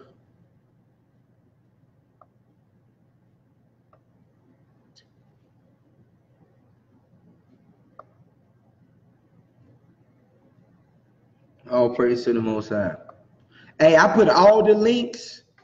All the links is posted, y'all, in this chat. So you're gonna have to go back through the whole chat and to get all these links, because I closed all of them out, man. Hold on, let me see what I got open. Hey, I went through a lot, so I'm gonna tell you what you need to do. You have to go back through the chat and get the links, because you want them in the proper order that I posted them in. That's what order you want them in. Some of the history is in the two Babylons. Some of it is in the book of Josephus. I got a brother that got all them books. What I do, since y'all are asking for all the links and stuff, one day I'm gonna come up here to the school and I'm gonna sit down and I'm gonna bring these books out, and we're gonna do a class, and we'll post the class. We'll post the class with all the links in the articles, just like everybody else do it. So if y'all want to, you can go back through the class, through the comments, and you can get each article as it was posted. You know, all praise. See, I should have bookmarked them. Shit. Hell, I got to go back through the class and watch it. Hey, if Psalms 14 verse 1, though said in his heart, there is no God. They are corrupt. They have done abominable works. There's none that do it good. All praises. Good scripture. All right, if y'all want to post the links in the chat for the brothers and sisters, y'all can. You had Edomites in tune today, Cap. You shut them the damn thing. Hey, all praise to the Most High. They know that this thing is pagan. They'll be the first to tell you that it's pagan. I remember Edomite teachers telling me that Christmas was pagan.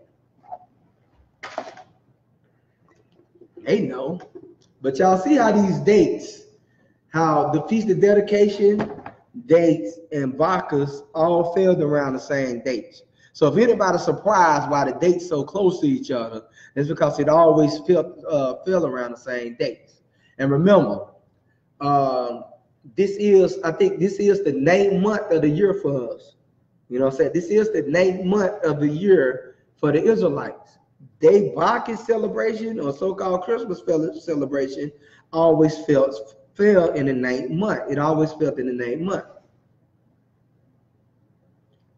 You know what I'm saying? I always felt in the 9th month. Remember, Passover is always falls between spring and April. Spring and April.